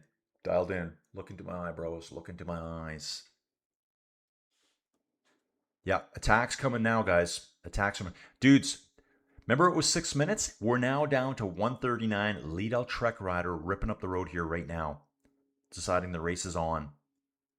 Riders streaming out of the peloton now. Yeah, here we go. There is a chase group forming right now. It's coming down quick, dudes. I want to take control here for a little bit. Just show you what's going on here. So 4 riders in the break. They've been away all day. Trek's just initiated an attack here. Can I click on... Okay, we can do that. Here she is. Dude, we can do here. This is Amanda Spratt from Australia here. So I can actually get their pictures here. And so to me, that's the same as the men's jersey. Close enough. Kit looks all the same to me. Ooh, Isabella Holmgren. Dude, I didn't know she was here. Holmgren for Canada's here, riding for Lidl Trek. Superstar rider. She's going to be a big name in the future, guys. So they can probably see them down below. Let's check out a little Bike Terra quickly. Check out a little Bike Terra. See how this is looking. And we should have 4 riders in the break, but I'm not seeing it. So we might have some data issues here, guys, because I do not see that break. So I'm going to bounce back to here for now. Yeah, because there is an actual gap between. I thought maybe they came back together, but they haven't. 4 up front. Looks like we have 2 chasers, a Lidl Trek rider, and I'm trying to figure out who this is. This looks like a Saint Michel rider, I think. Believe so. Let's just resume that track in there. Let it do its thing. Yeah, Picnic is, yeah, they're much worse right now, Eddie. You're right. Koshilin. Koshilin. You can say that. Yeah, Fab saying some attacks from the peloton on this climb. I guess people realize they shouldn't drag Vibis to the line if they want a chance. The breakaway is definitely cooked, guys. They're going to pull him back right away here. It's sitting at 139 right now. They're bombing the descent at about 80 kilometers an hour in places.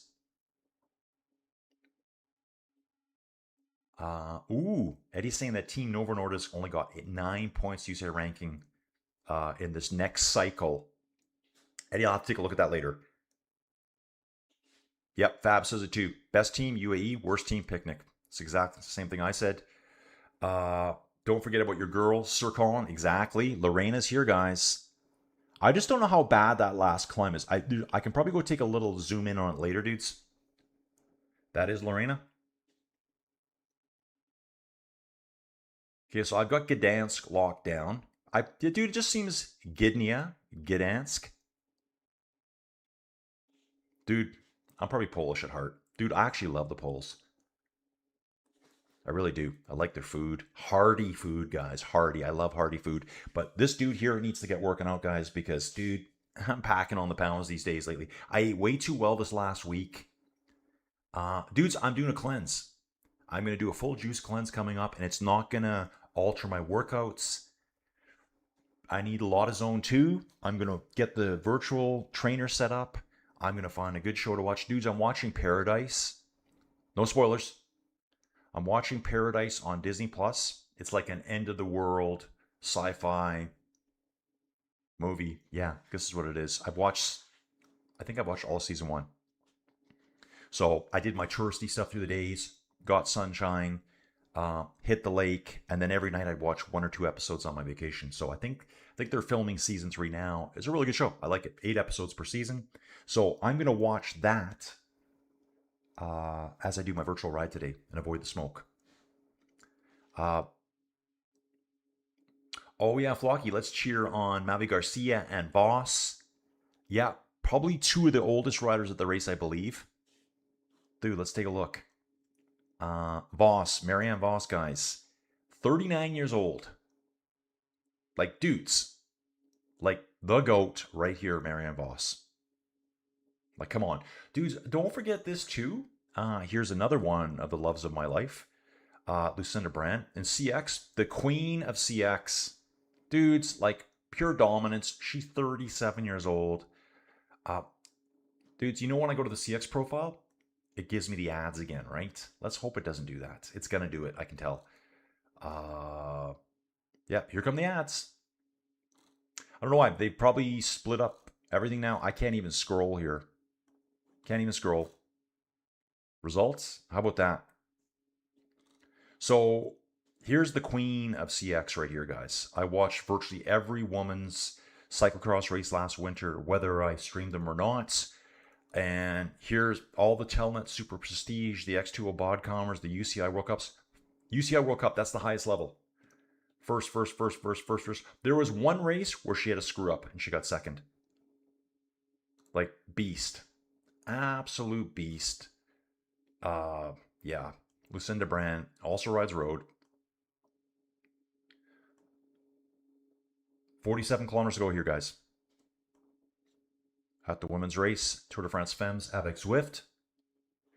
On course right now, 4 riders up front. At 119 is Amanda Spratt. Emile Morier here. She is Saint Michel. That's the colors I saw. It says she's been split off of the rider ahead of her, Spratt. I'm waiting to see that on camera here. Peloton's really stretched out here on the descent. Rider on the back here looks like she almost overcooked that corner and struggled a bit to get around it. Yeah, she is separate. So Emile Morier here is separated from Amanda Spratt ahead of her for Lido Trek. They were right together. Maybe she's been told to come back. It's about 6 seconds right now. I'm going to come back here. You guys can check this. 47. Okay, this is going to bounce a little bit. It's going to do a quick catch up here right away.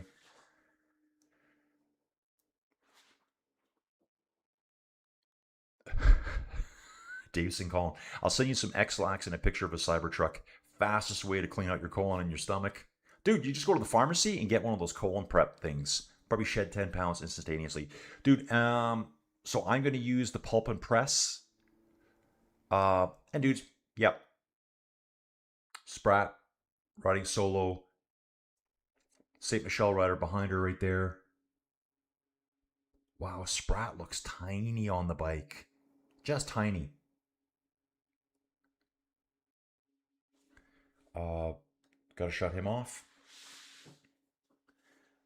Yeah, pulp and press. You know the story. Joey Jojo, that's the past. Colin, lone wolf. Love it. Cycling, dominance, performance excellence, all that kind of jazz. She ordered a cleansing kit from Pulp and Press. And it's just a good reset kit. It's 5 days. I think you get 30 bottles. You drink 6 bottles per day. Each bottle is only about the size of a can of Coke or a can of Pepsi, whatever, 355 mils. Highlighting Demi Vollering, Kasia Nuadoma, Eliza Longoborghini over on the far left. You drink 6 of them, and I think you get a couple of energy boost shots. They're like more like turmeric, ginger, that kind of jazz. And actually, it won't be 30 bottles. Actually, I think I did do a 5-day. She had 1 sip, and she's like, I can't drink this. I said, okay, close it up. I'll do it. I'd never done a fast or cleanse before, and just smashed it. And it was easy to do. I loved it. I like, here's your schedule. This is what you're doing. This is what you drink. It gives you a recipe. Like, you drink this bottle at 8 a.m. You drink this bottle at 10 a.m. This one at noon, 2, 4, 6, whatever. Energy shot at night, you're done. I need that format. Mavi Garcia is 42 years old. Yeah, amazing. Fab saying Cybertruck is just a dumpster with nicer wheels. Raccoons agree. Dude, there's one a couple houses away from you here. Of course, he's a realtor. Dude, I'm not a realtor. I'm a property manager. That's what I'm good at. Dealing with people. Just all the time. Fixing fires, putting out fires, scheduling, phone calls. I love it. So yeah, dudes, 6 new properties. So I think on Tuesday I'll whip up to the office in Olds. I'll go for a little drive after the stream. And yeah, I guess I could just send me all the contracts. I like to know my contracts. Like, who's living there? Who's the owner? How do things work here on this property? Because everyone does it a little bit differently. Some properties you manage, the client takes care, the tenant takes care of all the bills. Okay. At the same time, they might have complete control of the bills. They're just paying for them. Other ones, you got to deal with the owner to get the bills, to send to the tenant, to make sure they pay them. It's just, you're babysitting. Flocky, how long was your road trip? Dude, I think from here to Vernon, it's 593 kilometers.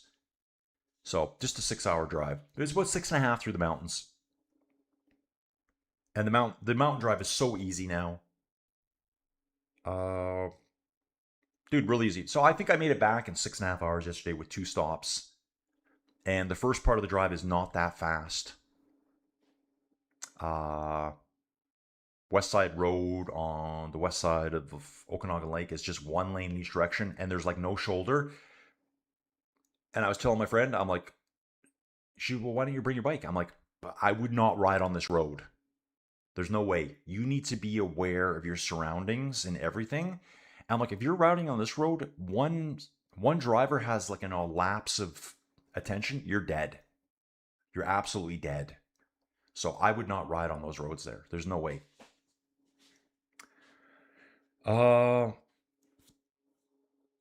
Eddie saying, Colin, I hope Wout polls. He rides for Unibet and Tour of Langkawi since, yep.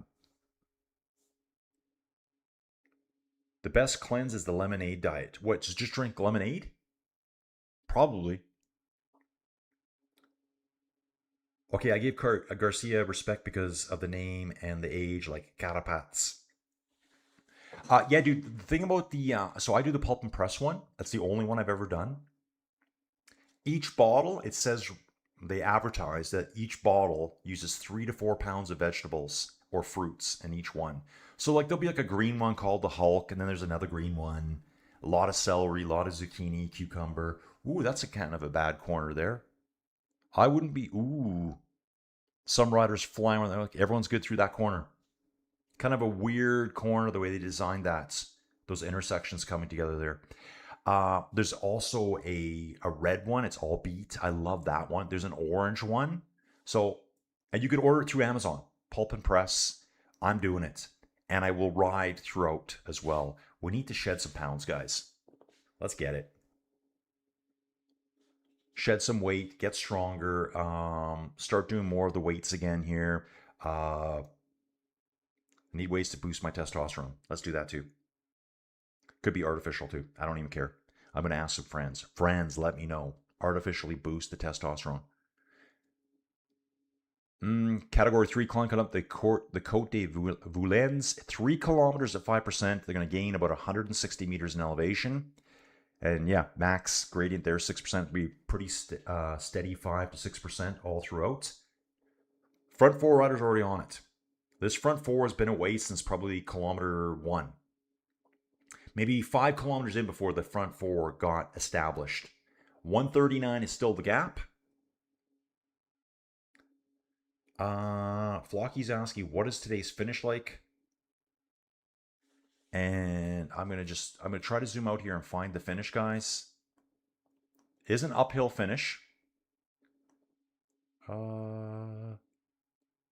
sure looks like. Okay, hang on. That's our sprint point. Oh, we're going that way. Sorry, guys. We're gonna come back around. We go back along the shoreline. That's right, of the lake. And here's our finish back into Luzon. So we started on the north side of Luzon. We finished in the southern part of Luzon. And do we have any kilometer markers here to see? But yeah, there are some hard 90s in the city itself, which may cause them some problems here. I'm looking at these corners.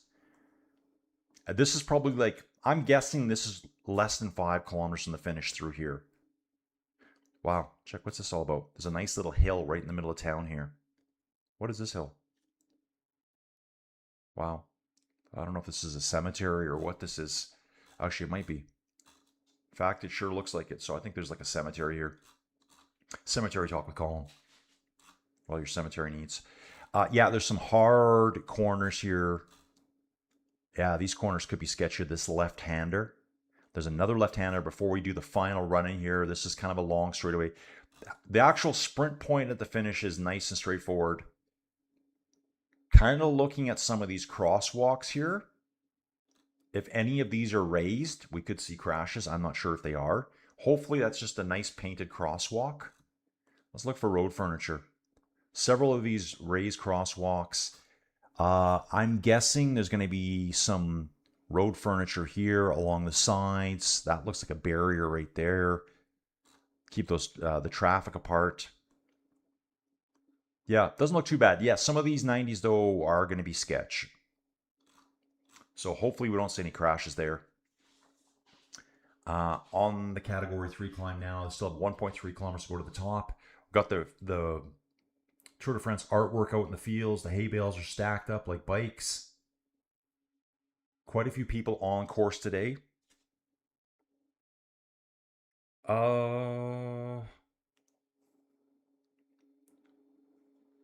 Rail saying, Colin,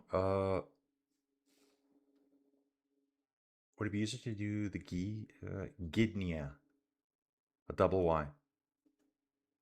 Okay, dude, I'm gonna go look for. I'll look for a Polish pronunciation thing later today, and I'll listen to it. Rail saying the Luzon finish is the same as it was in the male Tour de France a couple years ago, I believe. Okay, so it looks very similar.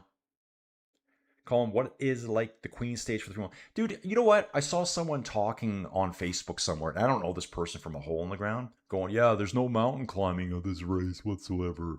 So, dude, there is only one official mountain stage. I disagree with the guy. That's what I'm saying. He goes, yeah, there's only one mountain stage, and the rest is just hills. But it's an HC climb up the Ventoux, which we never got to see at the men. That race, that stage there has 3 categorized climbs before it. But when the guy said there's no mountain stages, there's a lot of hard hilly days. Like days like this. This is 2,600 meters of climbing on this day. That looks like a banger of a stage right there. Category 4, 4, 3, another 4 with a sprint point before it. Category 2, downhill. Category 3, any sprinters who are strong left holding on might be there at the finish. That looks like plenty of climbing to me. How about stage, let's try stage 8. You know, all the climbing's in the front part, but there's a couple of nice little hills at the finish. Did we look at this one? This looks like a hard stage too. Okay, I might have looked at this one before, guys. No, I think this is a different one. Look at all that climbing. Tons of climbing here. Category 5, that's on Wednesday. 1, 2, 3, 4, 5, 6, 7, 8 categorized climbs. Let's talk about an absolute war for the KOM jersey at the Tour de France FEMMES avec Zwift. Come on. Yeah, I like to see more categorized climbs. Let's do it. We have a 21-kilometer time trial, and there's also a hill involved in it. 2 kilometers at almost 7% gradient. That's a decent climb there. Yeah, I don't know who the dude was and whatever. I just thought maybe he was a little bit too negative about the climbing at the women's race. 4 riders up front, 45 seconds back to Amanda Spratt. Peloton now has dropped back to 1 minute 52 seconds. Cofidis rider is going to take the points across the top this time.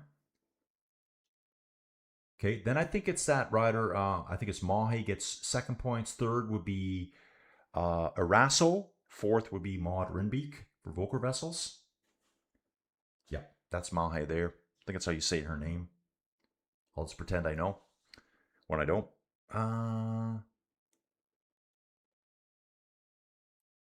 Even Rob Hatch struggles with Polish. That's why he skips it. Is Rob Hatch the guy that has the really... And guys, I don't know if I like his voice or not. Ooh, we got a rider abandoned. Alessia Vigilia.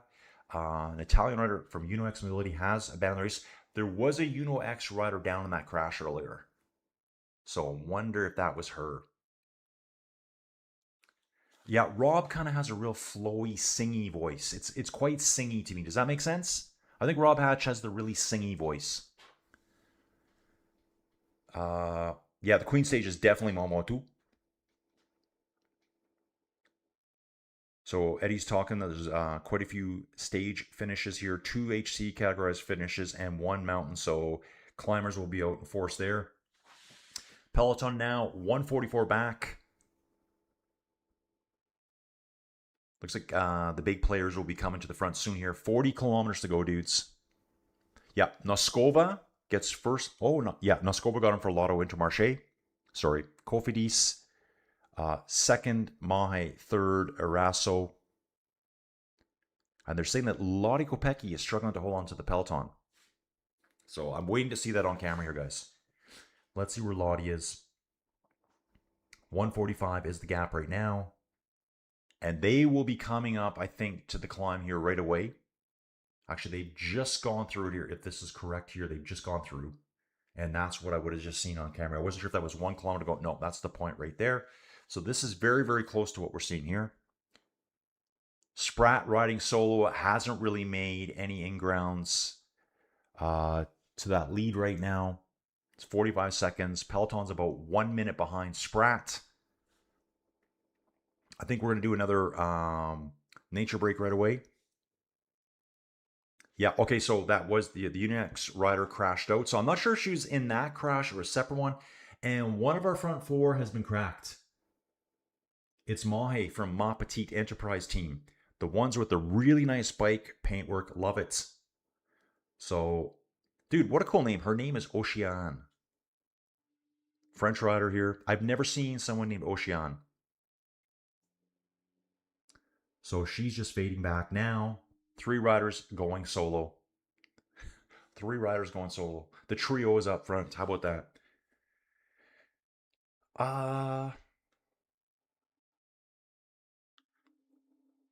Flocky.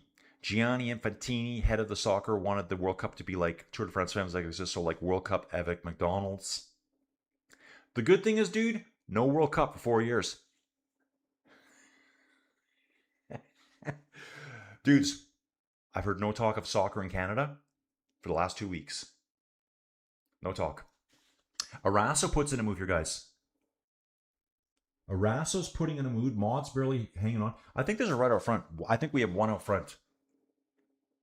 Yep. Noskova over the top went by herself, guys. When Noskova went through the climb, she went by herself. The camera hasn't shown us that. Now, I can just see her in the distance now on this camera. It's such a long shot. Maud said that's enough. Arasso is trying to go back up and catch up with Noskova. We've already lost Mahe out of the front four. Arasso puts in an attack that Maud just says, I can't follow that one right now.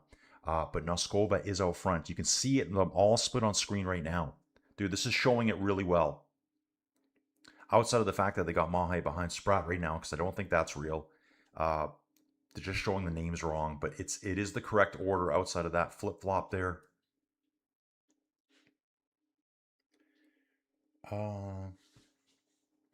He's saying there's a 140-kilometer stage.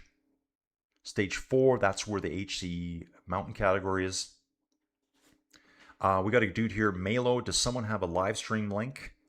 Dream, I was talking about you earlier. Your ears must have been burning. Let's go. The ladies are racing. Guys, if you think you know women's cycling, you don't, because Dream does. Dream helped me every stage last year in the Tour de France FEMMES avec Zwift. Learn about all the cyclists. Dream, we got 4 riders up front who have just disintegrated. There was 4 up front all day.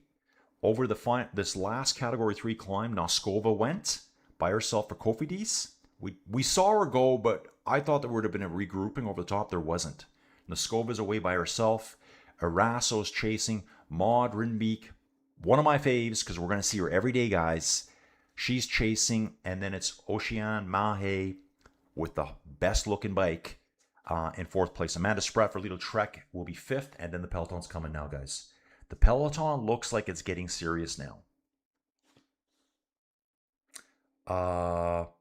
Rail has to jump. Dude, don't worry. Rail, okay, fine. Says, sorry for the spoiling. Dude, I'll probably watch the race anyways later myself. I got no life these days, so I spend a lot of time just doing my own thing. Yes, Rail Infantino, the smallest child. Dudes, quick nature break here. Dream, say hello to everyone. Everyone say hello to Dream, please. She was pivotal in my Tour de France FEMMES coverage last year to learn who they all are. Here's Noskova looking back. She could see Arasso trying to bridge up to her. It's probably 150, 200 meters. Dudes, I'll be right back.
All right, dudes.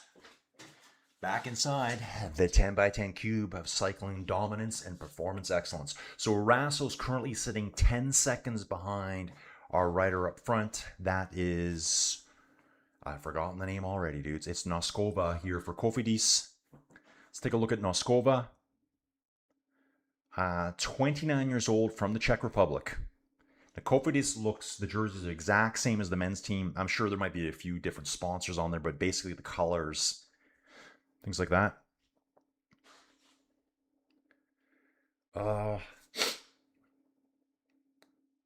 Okay. But where's your girl? Oh, dude, she's just lurking in the peloton. They're coming. Dude, Lorena can easily win the stage if they get them up there in time. Dream, I've just opened up my screen. I thought tomorrow was stage 1. No, you're here. Stage 1. Dream, it's better than last year because last year, remember, I had to do double stages. So again, I'm going to say it for the 50th time. I know I've said this a lot. Stage 20 and 21 of the men's race overlap with stage 1 and 2 of the women's race. Yeah, those days were brutal. I was basically doing, and they flip-flopped on one day. I think stage 1 of the women's race was before the men's race. No, it was after the men's race. And then the final day, it was stage 2 of the women's race was first, and then the final stage of the Tour de France for the men was after that. Those were like 8-hour streams. And I think I left the stream running the whole time. Hey, did I do that? Nah, I think I did shut them down. And then I just restarted. I had about a 15-minute break in between. Can the peloton chase Noskova on the next flat? Yeah, there's quite a bit of a flat. I think there's about 15, 16 kilometers of flats. I will bounce back here, dudes, just for a second. Yeah, there's about a 15-kilometer flat segment there. They're going to be chasing her on the descent, I think. I think we're definitely entering phase 2 of the race right now. Phase 2 is going to start kicking off, guys. They're going to have to start hauling her back here right away. 38 kilometers to go. And here's Amanda Spratt is just bridged on and caught up with Maud. Yeah. So Spratt is currently with Maud, and she catches up to her. Maud gives her a little hello. Hello to Amanda Spratt. Jumps on her wheel. It's saying Arasso's out front here. Yeah, it is. She's about 9 seconds to the road. I'm just waiting for a long-range camera shot to show me this. So hopefully Maud here hangs on with Spratt. And they have, yeah, Mahe's fallen right back. I think today, though, Mountain Jersey, I think that was Mahe's dream. And at this point, she has it. 8 points. Category 4 at the finish will only have 1 point available. If they do it the same as the men's race. Looks like 2 and 1 points. Did they do that at the men's race? I don't think they did. I think at the men's race, I think it was 1 point only for category 4. I think. Category 3, 3, 2, and 1. Category 2 would be 5. Category 1 would be 10. HC would be 20. I think that's how they're doing it. So Ocean Mahe has fallen right back here. Going to be picked up by the peloton shortly. Peloton sitting at 1 minute 10 seconds right now. That's what I'm seeing here. Going to keep refreshing this. And we will come back to this one again. And this is tracking perfectly right now. 34.2 Ks to go. So we're in the pipe. 5x5 here, dudes. Yeah, Mr. DiBiase, thank you for saying hi to Dream. Who's this here? This is Arasso. Arasso riding solo. So she's just ahead of Spratt and Maud right now. I think before it was 9 or 10 seconds. Now Skova still up the road. Dudes, I'm just going to play around with this a little bit. See where we're going here. And the countryside where we come from. So we've just gone over the Côte de Voilens. Kind of generally downhill here with little lumps and bumps along the way before we get to an actual segment which is quite downhill. Then we hit a pan flat valley system. And one last climb at the end. This flat section will be riding right along the lake. We should be seeing that up here. Yep, here you go, guys. I talked about we're generally going downhill as we're going towards the lake. You'll see here where I said there's one part that's quite downhill. That's where we're going to see, it's after Puido here. Puido up here. You can see some orange on the map right there. There's these two big switchbacks. That's where we're going to be bombing downhill. Obviously, this pan flat section is all going to be along the lake here. Along the lake there. Oh, didn't want to do that, guys. And yeah, I'll go back to resume tracking to get you back as to what we're looking at, because I just flew a million miles away there. But you can see the lake. We're heading towards the lake right now. Here's Mahe being picked up by the peloton right now. Yeah, those bikes, they're purple and pink. Handlebars are pink, and they have just like a nice pattern onto the paint too. I like that a lot. So that's my win today for the best style points to that team there. Colin, are the sponsors for male and female team? They're kind of different. Same but different. Like the men's team, it's EF Education, and the women's team, it's EF Oatly. Different. Same with UAE, they're slightly different.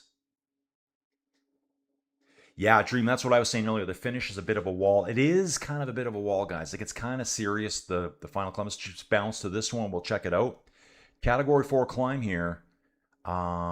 It's saying it's 2.5 kilometers at 4.6%. I think it's actually a lot steeper than that in places. Maybe if we bounce here. Maybe. Ooh. Okay, we'll come back here again. And I want to leave that open. I thought it was a lot steeper in small segments along the way, so it is a bit of a wall. Paula Blassie here for Team UAE, Team Lamad. I think last year they were called UAE ADQ. So I think that was like their secondary sponsor, the title sponsor, I guess. Yeah, so it is a tough one. Sprinters might struggle here on this climb. So it all depends how good the sprinter can climb. Maybe more of a long-range sprinter. Lorraine is more of a tier 1, best of the best sprinters. Give her a pan flat, she'll win by 10 bike lengths. Some of her wins earlier this year, guys, she just wiped the field. There was one, I don't know if it was the UAE Tour. Crash here. Wow, how did you crash there? Struggling to get to her feet. Australian champion here. Wow. Mackenzie Coupland for Liv Alula Jayco. Yeah. So the men's race, it's Jayco Alula. Here it's Liv. That's the women's bike. Right? The women's... Guys, do you buy that? I'll be a cynic. I don't... Really? Do we really need... Like, okay, I'm watching here. Oh... She was reaching for something from a teammate, it looks like, and there was another rider that I think just kind of pulled ahead of her. And basically, I think it's the other rider's fault. I don't know who it was, but there was a long-range camera shot. Just kind of her back wheel clipped this rider's front wheel. Yeah, she was just caught out there. I think the other rider screwed that one up. Yeah, when the sorry guys, man, I hate to be a Debbie Downer, but when the Liv bikes came out, I'm like, why? Like, aren't the small frames, like let's say a 48 centimeter frame, aren't they close enough? I know the big thing though. One thing I can say is I know with the handlebars, that's a lot different. So I think the men and the women for the longest time have been racing on the same width of handlebars. Well, obviously the women need narrower handlebars. They're not as wide as we are. And I'm really wide. I'm really wide, guys. There are differences, but do we need a fully... How different is a Liv bike than, say, a small men's frame bike? Any of the women here, let me know. I know Dream's probably the only one. Dawn didn't like what I was doing earlier, so Dawn left me. Sorry, Dawn. Dawn broke up with me. I'm very sad about that. Dream saying, even Voss, I don't see her winning it. Eddie's asking, how many race tours will you cover this year compared to last year? Eddie, I'm doing more this year than I did last year. So last year, Eddie, I didn't do the Tour Down Under. I didn't do any of the one-day classics. I didn't do the Giro last year. I didn't do the Dauphiné last year. Eddie, last year, I only started with Tour de France. And then I blasted right through to the Tour de Guangxi, doing everything I could. Fab saying, ladies not paying attention at the back. Too many little crashes. Liv also from Saudi Arabia, also yeah, oh yeah, Liv is the big golf sponsor, that's right. But so really, see, I always thought the Liv bikes was separate from Liv over there. Is that right? I don't know. Dude, I love the look bikes too. Man, these look bikes are so freaking awesome to look at. Ooh, sketchiness here. Sketchiness on Paula Blassie, you know, on this little bit of a downhill here. Pretty sketch in the team cars. That's one thing to think about, dudes. We saw it with Matthew Ricca-Friccantello at the Tour de France. You got to realize what some of these women have to battle with. Being so small and light, just that's the way they are. Male cyclists, small, light. Matthew Riccatello Remember, he was in that descent with 4 riders, and he had some high-speed wobbles, and he was getting pushed around. That was the wind pushing him around. The wind doesn't know the difference between the men and the ladies. So some of these smaller women riders, that's the majority of them, are really going to get belted around by the wind. Echelon racing for the women? Ooh, I want to see that. I do want to see that. Dudes, gaps opened up again. Noskova is holding off the peloton. It's now back out to 2 minutes here. You can see here we're generally moving downhill, a couple of lumps and bumps. Then right before the lake, there's quite a bit of a hill dropping down. It's probably going to be right where you see all that road work, that intersection coming up here. That road I'm talking about, it's labeled number 9 on the map. It's suddenly spinning right now, and it's going to go off screen on the bottom of the screen right now. Yep. Then we're in the pan flat along the lake, and that's where that peloton's going to have to drive them. And now we're starting to see teams getting organized at the front. Movistar on the left-hand side of the screen. I'm pointing to the right, but it's the left hand. If you flipped it around, FDJ United on the other side. Starting to think about getting organized. Oh, okay. Okay, good. That's what I thought. Yeah, Matt, I did do Vuelta. Yeah, so good. Okay, so that I was correct about. Live Bikes is not Live Saudi. Okay, good.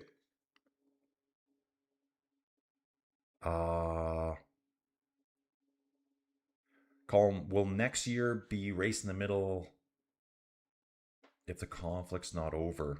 Oh, I think Eddie's asking, will the races happen next year if the conflict's not over? Dude, I don't know.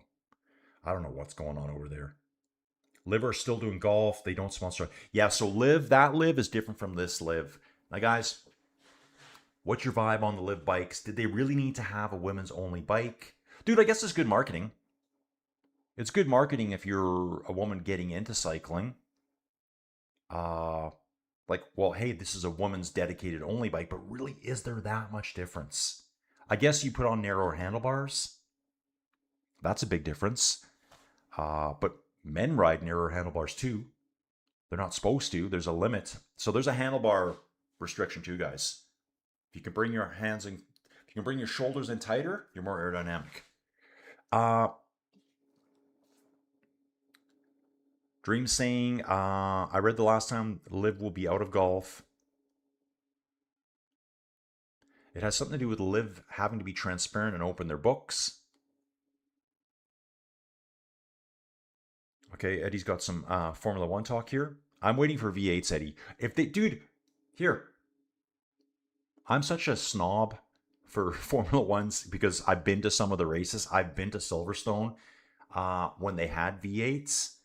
And dude, I didn't even hear the V10s except on TV. Was Alonso's World Championship? That would have been V10, I think. Like 2005, whatever it was. Dude, the sound, unbeatable. The sound is unbeatable. Bring back the V8s, I'm back into Formula One. Otherwise, I'm just like, yeah. It's not, dude, it's nowhere near as good. It's just not. It's not. I like sound. Think about it, dudes, you grew up, and I'm going to be bad here. I'm going to say all young boys, we like loud cars, sounds, that's kind of a young boys thing. Someone's going to give me trouble for that. Just watch. But I know what I was like. I know what my friends were like. We like to make machine gun sounds. We like to make gun sounds. Noskova riding solo, guys. 2 minutes is the gap. Flocky on my ride this morning, I saw a couple riding a tandem. Let's see a mixed tandem Grand Tour, Poggi and Prevost. Oh, dude, I don't know if Urska would like that. That might not be to Urska's liking here. I wonder if some of these, well, obviously they're smaller, just the way Noskova is riding there, when she's holding on to the drops, just the way her body's built, and the curve of the handlebar, she can almost rest this part of her arm, of her forearm, on the drops. I wonder if that's an issue with UCI. Because they're so small. So she's got her hands on the drops, but this part right here is resting on the bottom of the drop. You could probably get super aero that way. Have a look if you guys can see that on the videos. So 141 here. This is Noskova for Kofidis, and she is riding very confidently right now, guys. Okay, so these two big switchbacks is where we're really going to see the road drop down. She might be able to pull away some gap again. Showing here at 1 minute and 50 seconds, and she's reacting to that. Every time it starts dropping, she's out of the saddle. Just notice here Noskova has a small bandage on her right knee. I don't know when that happened today. I think that's prior to the race starting, because she's been away all day. No crashes. Yeah, the Sepang circuit in Malaysia, F1 fam. Yeah, dude, Eddie, I think that's the nighttime race. Is that the nighttime race? I think it is. So I think when I was watching Formula One, I think that nighttime course was still around. Dude, one of my favorite videos on YouTube, just for some fun, is I think it's at Yas Marina, wherever that is, in the Middle East somewhere. And it's where I think it's Mario Andretti. He's driving the two-seater car, the two-seater Formula One car where people pay to go out for a ride. And there's a video online, and I think it's a lady in the back seat, and they obviously didn't have her strapped in enough. Like, she got full whiplash. Every corner, she was like all over the place. It's hilarious to watch it. I love watching others suffer. Just saying. Mackenzie Copeland here, just getting back in now with the very back of the peloton here. Has a small nick in the left-hand side of her bibs. Dude, I need some white bibs. I'm getting them. This is weird.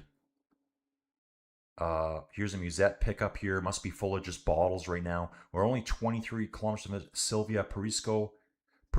I remember this name from last year. So she must have a bunch of bottles on board. EF Oatly on the left-hand side, the right-hand side of the road. Movistar on the left. Looks like FDJ United in the middle. I want to say FDJ Suez every time, but I keep dropping the United out. Descending now, guys. 1 minute 40 seconds, so they're slowly dragging her back now. Okay, Eddie's saying no, it's an afternoon race. Which was the nighttime one?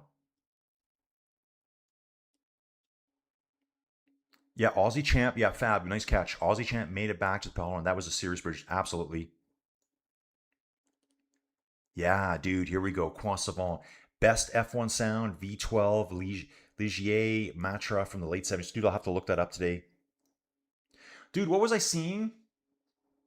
Like, some of the lap records are almost the same as they were years ago. And I've seen a lot of talk lately. Guys, I kind of slightly follow it, just barely. I don't watch the races anymore at all. But they're saying in testing how slow some of the cars are. Like, brutally slow. With these new rules and regulations they have in place. Like, why would they want to do that? Oh, Singapore is the nighttime race. Okay, I do remember that race. I guess Vegas is a nighttime race too, right? Yeah, Vegas is a nighttime race too. What was my favorite Formula One race? Favorite Formula One race? I've only been to 3. And so I've been to Montreal, Austin, and Silverstone. I would say hands down my favorite was Silverstone. Like walking the track, Silverstone's pretty famous. Walking that back stretch with even, was it, I think they called it Formula 2 at the time. Even those cars could blow your eardrums right out. The sound was absolutely amazing. And then by the time we got to Austin, I think they were down to the inline 6 turbos, whatever they call them. Movistar bike swap here. Panic moments for Marlon Reuser. Uh-oh, this looks like a bit of a comedy show here. They're both like almost trying to fix each other's bikes together. What happened here? I think these Movistar riders crashed together. Oh, one teammate following it. One goes down on the corner. One followed her into the corner, obviously following her wheel. She does an endo, gets the hand down. Don't break a wrist or a collarbone there. Very, very slow speed incident. One teammate following this. So Reuser probably following her teammates. Too far into that corner. And now they're going to have to do a big chase back on. Actually watching one of the riders here rub her hand on her right hip. So I think she's trying to like wipe junk off of her glove. Man, I'm starving, guys. The hunger pains just kicked in. Got nothing to eat.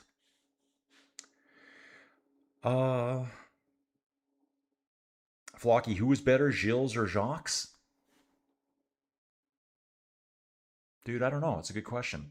I know Gilles is not very liked now. I think Jacques always loved. I still see Gilles is still doing the occasional drive. I think he was just out driving somewhere. Was it Jacques was 97 or 98 world champion? Sorry, Gilles. Yeah, the son. Gilles? Gilles? I'm mixing the names up in my head. One was the champion in, I think, in 97, 98. Obviously, the Montreal GP circuit is named after the father. Oh, Eddie's saying Sepang is basically the Alpe d'Huez version of cycling. Unpredictable weather, but fun race. Yeah, dude, I think the best for me, Austin was a fun trip. Good track, good layout, modern track. Montreal, I didn't really get to see the race as well. That's what I thought about it. Montreal had the best vibe at night because you can just, you're basically in downtown Montreal. And they say the drivers love that race the best, the Montreal GP race, because they're right in the city. I guess there's other city circuits. But I'd say Silverstone for me was the best race experience. Because you can walk around the entire track really easy. And at that time, I think the sound was still like the peak for me. I think the Williams back then, the V8s were still doing like 18, 19,000 RPM. They didn't sound like fart cans. Because that's what it sounds like to me when I hear them. I'm like, what are we listening to? It'd be cool if like modern F1 fans could hear what it was like.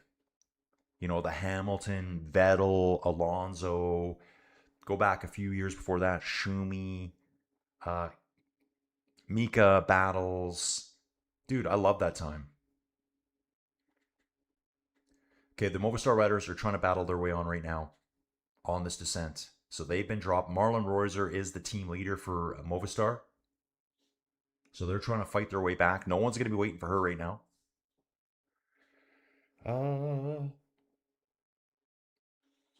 Dude, it's like, yeah, I don't know what's going to bring me back to Formula One. Looks like we're in wine country here, guys. Just tiny little fields. Great vineyards here. Noskova's still in the front. She's got a 50-second lead over the peloton right now. That's what I'm seeing here on Flow Bikes. So, not sure who they're tracking to here. There are riders out the back. Reuser and her teammate are out the back here. We will be entering here showing... Yeah, okay, I thought that was going to be the crash replay. Reuser and her teammate are just getting back on now. Smashing it back on. Reuser 51. Marlon Reuser, big TT specialist. I think Reuser is quite a rammy, aggressive leader of the team. I've seen her in several races, like, you know, get out there. Like yelling at her teammates, this is what you need to do now. Okay, they sent back a third rider to help her bring her on.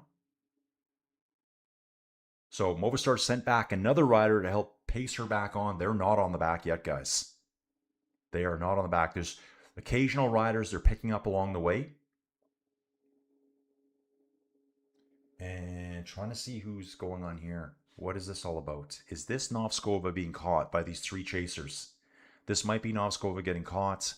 I want to see... Okay, that seems about right. This looks good.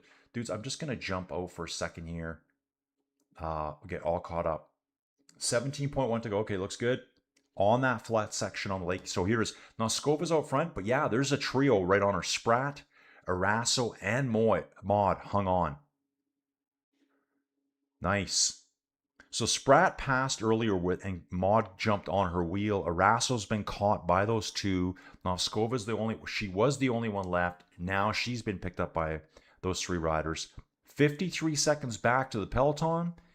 And Marlon is with her two teammates from Movistar, about 10 seconds behind the main peloton here. Battles are going on, guys. Consommant, Silverstone, Spa, and Suzuka are very good. Yeah, dude, my number 2, I was gonna say Spa, but I've just never been there. So out of the 3 I've been to, Montreal, Austin, and Silverstone. Silverstone was the best F1 experience for me. Like, we stayed in a camper right at the track. We had the Kangaroo TV, which was like you picked whatever channel you want to watch on a little tiny screen. This is 2012, guys. It wasn't very high tech, but it was high tech at the time. Marlon Reuser says here she's joined the peloton. Just jumped on the back here. Now Skovich jumps on the back of these 3 riders. She's probably going to sit in for a little bit after riding by herself for so long. Peloton's only 450 meters back, 42 seconds. Okay, but 1 second for every 10 meters. That's a good rule of thumb here, guys. That's what I always use. Yeah, but Spa, that's kind of a classic. Like that whole Spa, what is it called? Eau Rouge. That corner, guys going like full bore, no lifting through that Eau Rouge. That's probably one of the best things ever. And I've seen lots of videos on YouTube where they compare the old sounds through Eau Rouge through the new sounds. Dude, it's just like not even comparable. It's not. Dude, really cool. You've got the riverboat, like a tour boat going alongside the race right now. That's awesome. Yeah, that is really cool. Okay. Yep, Fab Cycling. The Cofidis rider was joined by those 3. 42 seconds. We have 15 Ks to go. I'm going to take you guys back over here. And we'll close that down. That's our situation. We could zoom in a little bit here. And could I move this over a bit? So here's our group. Spratt, Noskova, Arasso, and Rinbeek at the front. Maud Rinbeek here for Volker Cycling Team. Volker Vessels. And dudes, I guarantee you're going to see her name a lot more. If you come back every day, you're going to see her a lot more up front there. So here's our location on the map. Yeah, that might be good like that. You guys can see those groups right now. Peloton is group number 2. Group number 3, there's 47 riders out the back. And they're over 3 minutes back right now. So I'll try to maybe keep it like that for a little bit. And maybe the map is panning with it. Eddie's asking, Colin, is there another Grand Tour for the ladies? Okay, let me think about that. They kind of flip-flop them. So the men's... Have we done the Giro for the women yet? Dude, that's a good question. We've already done the Vuelta for the women. When did we do the women's Giro? So there's only 3 Grand Tours. Vuelta, La Tour, and Giro. Dude, I'm just watching the river boat here. I'm fascinated by it right now. That's so cool. That's how you should watch the race right there. On that boat, drinks being served, getting seasick on the river. That's probably possible for me. Oh, Eddie's seen half of the current F1 drivers have never raced in Sepang. Is Alonso retiring this year? I think he is. So, yeah. Watch that video on YouTube, man, where Lewis hears Alonso's RB5. Is that what it's called? RB5? Championship winning car. And Hamilton himself says, that's the best sound ever right there. Why can't we have that anymore? Because you got junk engines now. Fart cans. Yeah, dude, Quan Savant, the compression at Eau Rouge at full gas is just wow. I know, dude. It's absolutely amazing. Those cars just... Yeah, the new cars are faster, but they sound kind of like crap. Dude, I like sound. I can relate that to so many things in life. I like sound. It'd be like listening to a quiet audience where no one screams and shouts. Boring. And so many other things I could relate that to.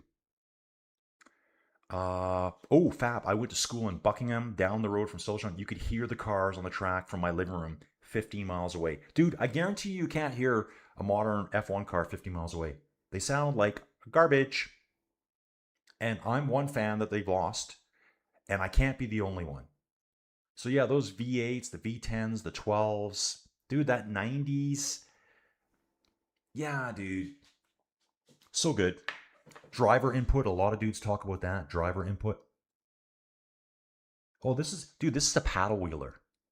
That was a paddle wheeler riverboat. I could see the water getting chopped up from the middle. You could see the paddle wheel is kind of hidden. I think that's the technical term for it, dudes. Dudes, we're only 12.7 Ks to go. EF sitting on the front right now. Lock and load. World champion there as well. That's Magdalene there.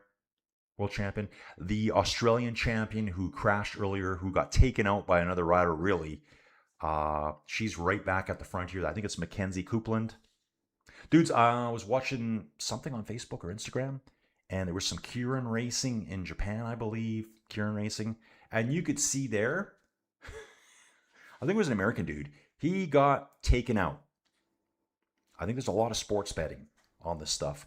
And that rider, yeah, I think just random Japanese rider went way up high, just came straight back down and just immediately wiped the dude out. I'm like, huh. I wonder what kind of betting is being done on these races here that he can't be allowed to win. That's my first thought. Yeah, we know I'm right. We know I'm right, guys. 49 seconds, dudes. They're holding them off right now. The gap's actually grown in the last 4 kilometers. The gap has grown. So they're going to have to pull back 5 seconds per kilometer coming up here. Once we see the big teams come up, that should start dropping. It's actually really not that far. Train going by here right alongside them. Hopefully there's no crossings. I'm going to passenger train. Oh, okay. Saying the Sepang race is going to be a really good race here. Okay, Quan saying it. That's right. I am 1 kilometer from the circuit in Singapore and I cannot hear the cars. Sure, there are buildings, but still. Yeah, dude, I want sound. I don't like quiet. Dude, when you listen to your music, do you have it low or do you have it high? When you're at a sporting event, you know, and no one's cheering, do you cheer? Yeah, you want it loud. Right? Yeah, crank it up. Dude, quite roasty out here for the women today. It's 31 degrees Celsius. Light winds right now over their right shoulder, 9 kilometers an hour. Dude, I'd really like to see a nice echelon race one of these stages. 4 riders holding them up. 48 seconds with 11 kilometers to go. Dudes, I'm going to jump back here. So let's see when this corrects. This is still tracking perfectly in the background here. Okay, let's see if this is true. So they got them separated, but these 4 are together here. Unless Noskova's just pulled off some incredible attack. That's showing up Mackenzie Coupland on the front here. Love seeing this. Dude, I saw another one on Facebook. It just popped up again last night. And I think this was just a random group of riders kind of bombing a descent. Not an overly steep hill. One guy goes alongside the other dude, cuts in too early, completely wipes out the guy that he overtook. Hits his front wheel with his back wheel. It was that guy's fault who was passing him. That dude, like, did full endos. I'm like, dude, you could have killed him. Like, gotta be careful. FDJ United Suez. Is that right? I'm going to butcher the names for a while. Eddie's saying the hotel's already booked by European journalists. Yeah, dude, all those things get booked up so far in advance. I know when we went to Austin, it was like $750 a night for just an okay room. $750 US as Canadians for just an okay room. 10 kilometers to go, guys. We got a 45-second gap here for our breakaway group. And 3 of the riders in this 4-rider break have been in the break all day. Maud's still here for Volker Vessels. Get it, Maud. Noskova.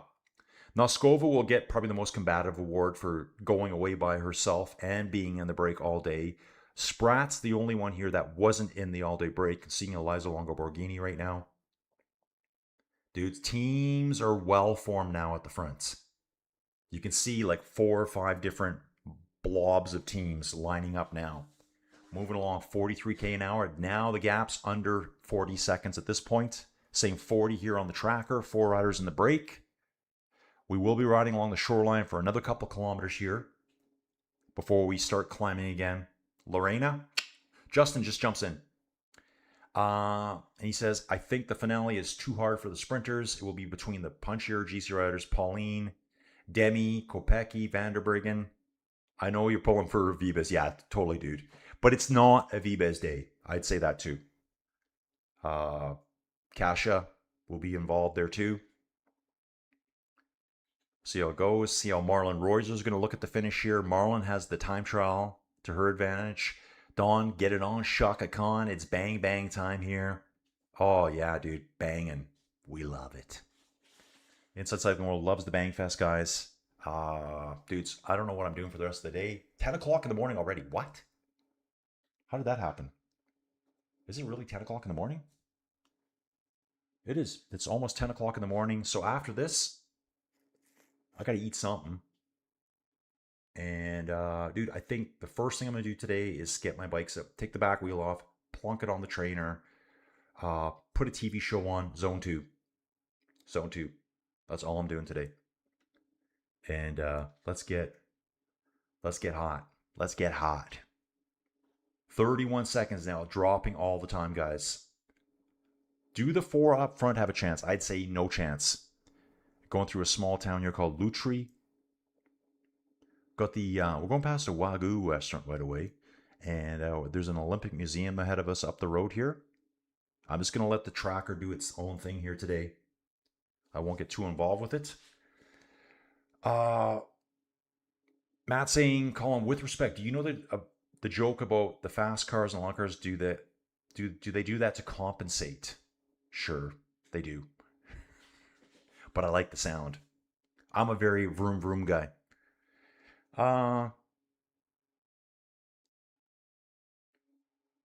Okay, so F1, the road will be busy. Okay. Yeah, dude, I don't know what's gonna bring me back. I don't know. I don't know why, dude. I used to be so hardcore. Like, I mean, I did 3 expensive trips. We flew, dude, that Formula One race in England, we flew on a Thursday night to be there in the morning for free practice on the Friday and watch the race qualifying Saturday, watched all the racing Sunday. Ooh, some bad road traffic, road furniture here, riders jumping over medians.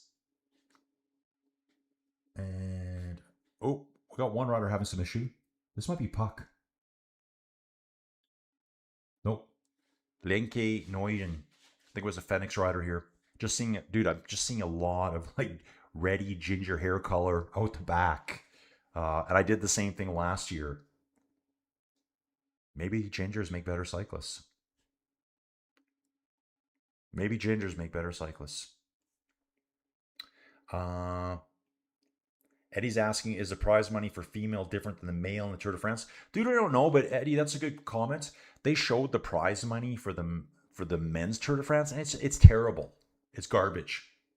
Like what UAE got was just like, I don't know, dude. Can anyone remember seeing that? It was like €1 million or something. Like, I don't know. I think it was Picnic for the Tour de France made €12,000. That's it. That's all they made. Just not a lot of money in it. Justin saying the acceleration Pauline did last year on the hill sprint was impressive. She has the form to do it again. You ran the dogs. That is keeping real. I ran the dogs. What was I talking about there? Not sure what I was talking about, Matt. Oh, Flocky. Mrs. Flocky says she liked one of your Ghost Town videos. She likes that stuff. I want to do more of those. It's just a matter of getting up. And Flocky, tell her I'm going to do more. There's an old town. I think they actually have a saloon there called the Last Chance Saloon. It's famous down here because I think there's 9 or 11 bridges you got to cross to get to the small town called Wayne. It's an old coal mining town. Not that old compared to you guys, but, 130 years ago out here, like the 1800s, yeah, there was not much out here, like nothing, but kind of really still the wild, wild west. Wild, wild west. Wild, wild west. Yeah, dudes, that climb at the finish, there's some hard 90s coming up. Gap now, dude, it's done. Like they've all just been snagged right now. They were just snagged right now, guys. Only 140 riders because we've had a rider abandoned on stage 1.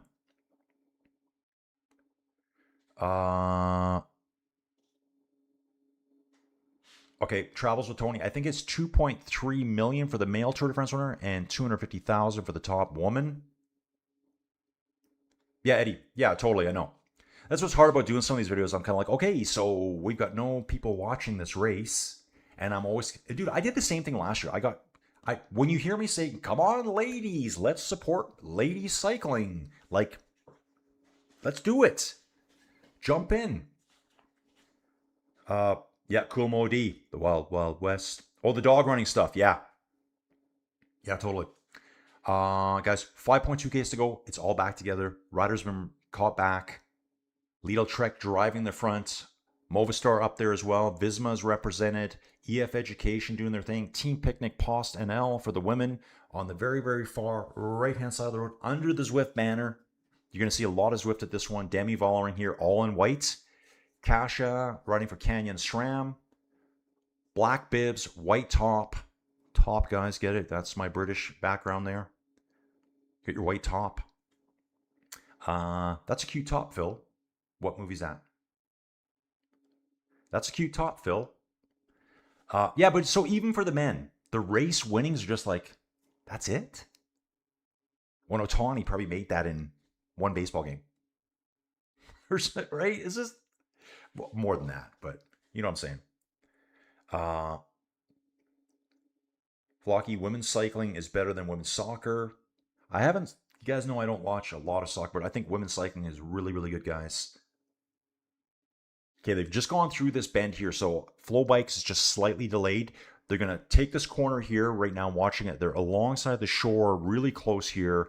Seeing that on Flow Bikes now. So it looks like it's about 10-15 seconds later, and there's the lake right there. Just like a tiny little park section, a couple of trees, and you're back into the water. Some sketch corners coming up, dudes. Right here. These 90s, this 90 here. There's probably 1, 2, 3, 4, 5, 6 sketchy 90s with 145 riders going through. Anything could happen. Check this out. We got a nice pool here in the middle of town.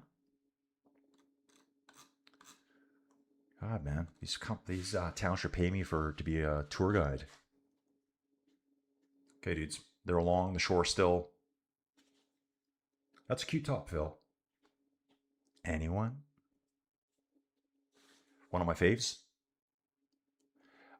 Dudes, yeah, 3.2 Ks to go. This is going to be over real quick, and I can get on with my day. Vanderbringen on the front for SD Works, so Vivas must be there somewhere. Yeah, dudes, I'm going to do this quick, just so we know. Lorraine is number 47. Vanderbringen's number 41. We got Bradenwald, Cavalar, Cecchini, Kopecky, Ninke Vinke. I love that name too. Ninke Vinke, another Dutch rider who I watched a lot last year. Oh yeah, she's got the real crazy hair in her pictures. I love her hair. Stylish. Okay, so dudes, we're going to be doing that. And here those corners are starting to come up, guys. Côte Saint-François. 2.6 kilometers at 4.6%. There is an 8% section right in the middle of it. There's a couple of steps right before the finish. It's only category 4. Visma on the front right now. Eliza Longoborghini's there as well. 2.5 kilometers to go on the climb itself right now. This is going to thin out real fast. I can already see riders blowing up. They've done their job. They're blowing up already. 2.4 Ks out. And again, right now, being a year since I've really watched a lot of women's racing. That's not true. We did some earlier this year. Identifying all the riders. I think we did a lot more of the women's racing this year, very early on in the spring. There's a real tall Movistar rider there. Who do you think that is? A very, very tall Movistar rider. That's what it looks like to me anyways. Kofit is still up there. Ooh. AG Insurance. So that's Soudal AG Insurance at this race. I think that's what they call them. Soudal Quickstep in the men's racing. So that's where they have the different sponsor in the back end of the name. Still Soudal, but they have a secondary sponsor. 2 kilometer to go banner here. Dude, it's very, very close with the tracker. I like that. I guess one thing about these 90s that looks scary, We're not ultra high speed here because we're climbing all the way. Eliza Longoborghini, yeah, it's not, we're not bombing these corners at 70k an hour yet because we are climbing. So that makes these corners not that bad. Okay. Let's go Anna Vander friggin' Briggen. Yeah, dude, the peloton's just falling apart here. Very stretched out right now. Soudal on the front. Longoborghini, third, fourth place right now. Riders trying to scramble to the front to help their teammates now. Yeah, dude, women's sports need more marketing and publicists. Yeah, dude, that's one thing I'm going to say here quick. As a dude, sometimes I hear women complaining there's not enough promotion of women's sports, but it's mostly men that watch it. So, I mean, the men who like the sport will watch it. Like, dude, I love watching it. It's fantastic. And someone said earlier, this will probably be a more competitive race than the men's Tour de France, which is what we want to see.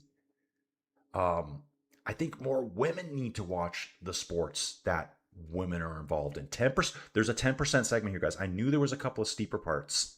Just a small little... Oh, crash. We got a crash. I think Demi almost got taken out there. I saw all white kit.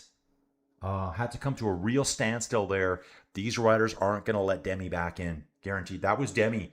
Demi was further back. There was a road furniture in the road. 3 riders went down, and I think Demi just avoided it. We'll see that later at the end of the race here. Front group right now, 10 riders. 10 riders in the front. Liza Longoborghini still there. I'm imagining Zygart's still there as well. She can climb good. Remember, Zygardt had that horror crash. That might have been the women's Giro. Or maybe it was the women's Tour of Romandy. I can't remember now. Where she hit that speed bump. This dude here's got a bunch of good Info Force overall stage wins. Green jersey, mountain. Dude, thank you very much. I don't know who you are. It's Victor. It's Victor Dwornikowski or something. Looks like a Polish dude here. Thanks for being aboard. Pauline is right on the front, guys. Eliza, there's Paula Blassi's there too. Watch for Paula Blassi won the women's Vuelta this year, didn't she? Dream, where are you? Women should do more stages, maybe one day. Flocky, they're talking about that. Oh, here we go. Who's on the front now? Is that Vollering back? If that's Vollering back, I'll be really impressed with that. We're in the long range camera, 700 meters to go. Watts being absolutely crushed right now. Trying to catch all the riders here. Eliza Longoborghini still in third wheel. I think this is Demi all the way at the front. Demi, yeah. It looks like she's wearing a Red Bull helmet today, and I'm positive she was involved in that crash. She didn't go down. EF attacks around the right-hand side, guys. EF comes by. 2 EF riders here. Demi tries to jump on their wheel right now. Yeah, that's Demi. I can't believe she made it back. Big sprint here by... Don't know who that is. Demi reacts to that sprint. Yeah, I can't tell who this is. I don't know who that is. I've lost track of who this is. I don't think that was Vibes, but it's hard to tell. Different jerseys. Dudes, we got to jump back here right now. Please. Who's this going to be? Dude, it was Lorena. I could just see by the shoulders. I'm like, is that Lorena? She's usually in a whiter jersey. They've got new kit for this. Lorena Vibes wins it, dudes. There was a sprinter that went up the side there, and Demi was trying to react. Lorena not as dominant because, yeah, they're in a different jersey. It's slightly different here. Yep, Lorena. Yeah, beast on the bike. I can't wait to see the replay. I couldn't actually tell the colors. So it's EF on the front, 1 and 2. Lorena comes slinking. Oh, I love that word. Up the left-hand side. Launches the attack. Demi tries to react. 1-2 bike lengths open. Now we're watching the replay here. Actually, another rider gets past Demi. Demi's going to finish 3rd or 4th on the day. Lorena goes... She's got at least 2 to 3 bike lengths over 2nd place. Wow. Kim LaCourte was 2nd. That's why. She's got the helmet, the Mauritius helmet on. That's what she's wearing. The red, blue, and yellow helmet. Okay, Demi's in the Red Bull helmet. Lorena just looks different today because her jersey's different. She's not wearing her traditional white, all-white kit. that I'm used to seeing. Yeah, Lorena, beast. I'm actually shocked that she was able to win going up the hill there. FDJ, sorry guys, let me just fix this up here. Team SD Works Pro Time. Oh, God. It's FDJ United is Demi. Mixing up team names there. Yeah, Demi wins it. Lorraine and Colin, 1-0. Dude, that was awesome. Great sprint by Lorena Vivas here. And really not a stage built for her today. Dudes, I'm just going to do a quick review for tomorrow here. Fab's looking, if Vanderbriggen was doing the work, you know this is the result every time. Yeah, dudes, the way she sprints. Kim LaCourte went as well and held the damage, but there was at least 2 bike lengths between Lorena and Kim LaCourte. Kim LaCourte, world-class sprinter. We're going to see a lot of battles between them going off. Let's take a look at tomorrow's stage, dudes. Now, tomorrow is a stage built for Lorena. So get ready. Well, okay, they're saying this is a flat sprint day. What do you guys think? Category 3, Category 4, another Category 4. So 5 categorized climbs tomorrow. KOM action again tomorrow. A stage is 147 kilometers, so similar to today's length. Kim LaCourte was the only one that really held the damage that Lorena did there. Yeah, crossed the finish line. I was kind of thinking when I watched, I'm like, is this Lorena? You could tell by her build. She is like the most built up top female cyclist out there. She's not gigantic, but she is just absolutely shredded, and I love her. Yeah. Wow. What a win. Actually, their bikes look really good too. They've got a nice paint scheme on these Specialized here for SD Works. Lorena, dominant again. Hopefully her bike is not 1 milligram underweight, right? Dudes, that's it for today. Well, dude, she did it there. Eddie, she did it there. I can't believe it. Think about Eddie. At the end there was 10 riders left. The world's best sprinter is there with them. Hanging on. And tomorrow looks like an easier day for her. So tomorrow is actually a flat stage designed for sprinters. It's lumpier than I thought it would be. Stage 4 designed for time trials. Obviously, Marlon's going to be present at that one. Yeah, Dave, exactly. Looks more like a breakaway day tomorrow as well. So Lorena hung on today, guys. Like, today was not an easy day. And she hung on all the way. Tomorrow is supposed to be a flat day. So, yeah, Lorena Vivas, Kim LaCourte, Demi Vollering, Puck Petersay, Noemi Rug, that's for EF Education. Eliza Longer Borghini for UAE. Kashi Nuadoma for Canyon SRAM. Pauline Ferrand Pervot for Team Visma Lisa Bike. Celine Carball. Celine, right? Cedrine Carball for EF Education. And Marlon Reuser, considering she crashed earlier, gets 10th place on the stage. Strong rider there too. Okay, dudes, that's it for today. Let's build this baby up, build it up, like on the way out if you guys can. And I'll check you guys all tomorrow. I'll put a stream up later today, and we'll see you bright and early tomorrow. Okay, dudes, thanks for watching.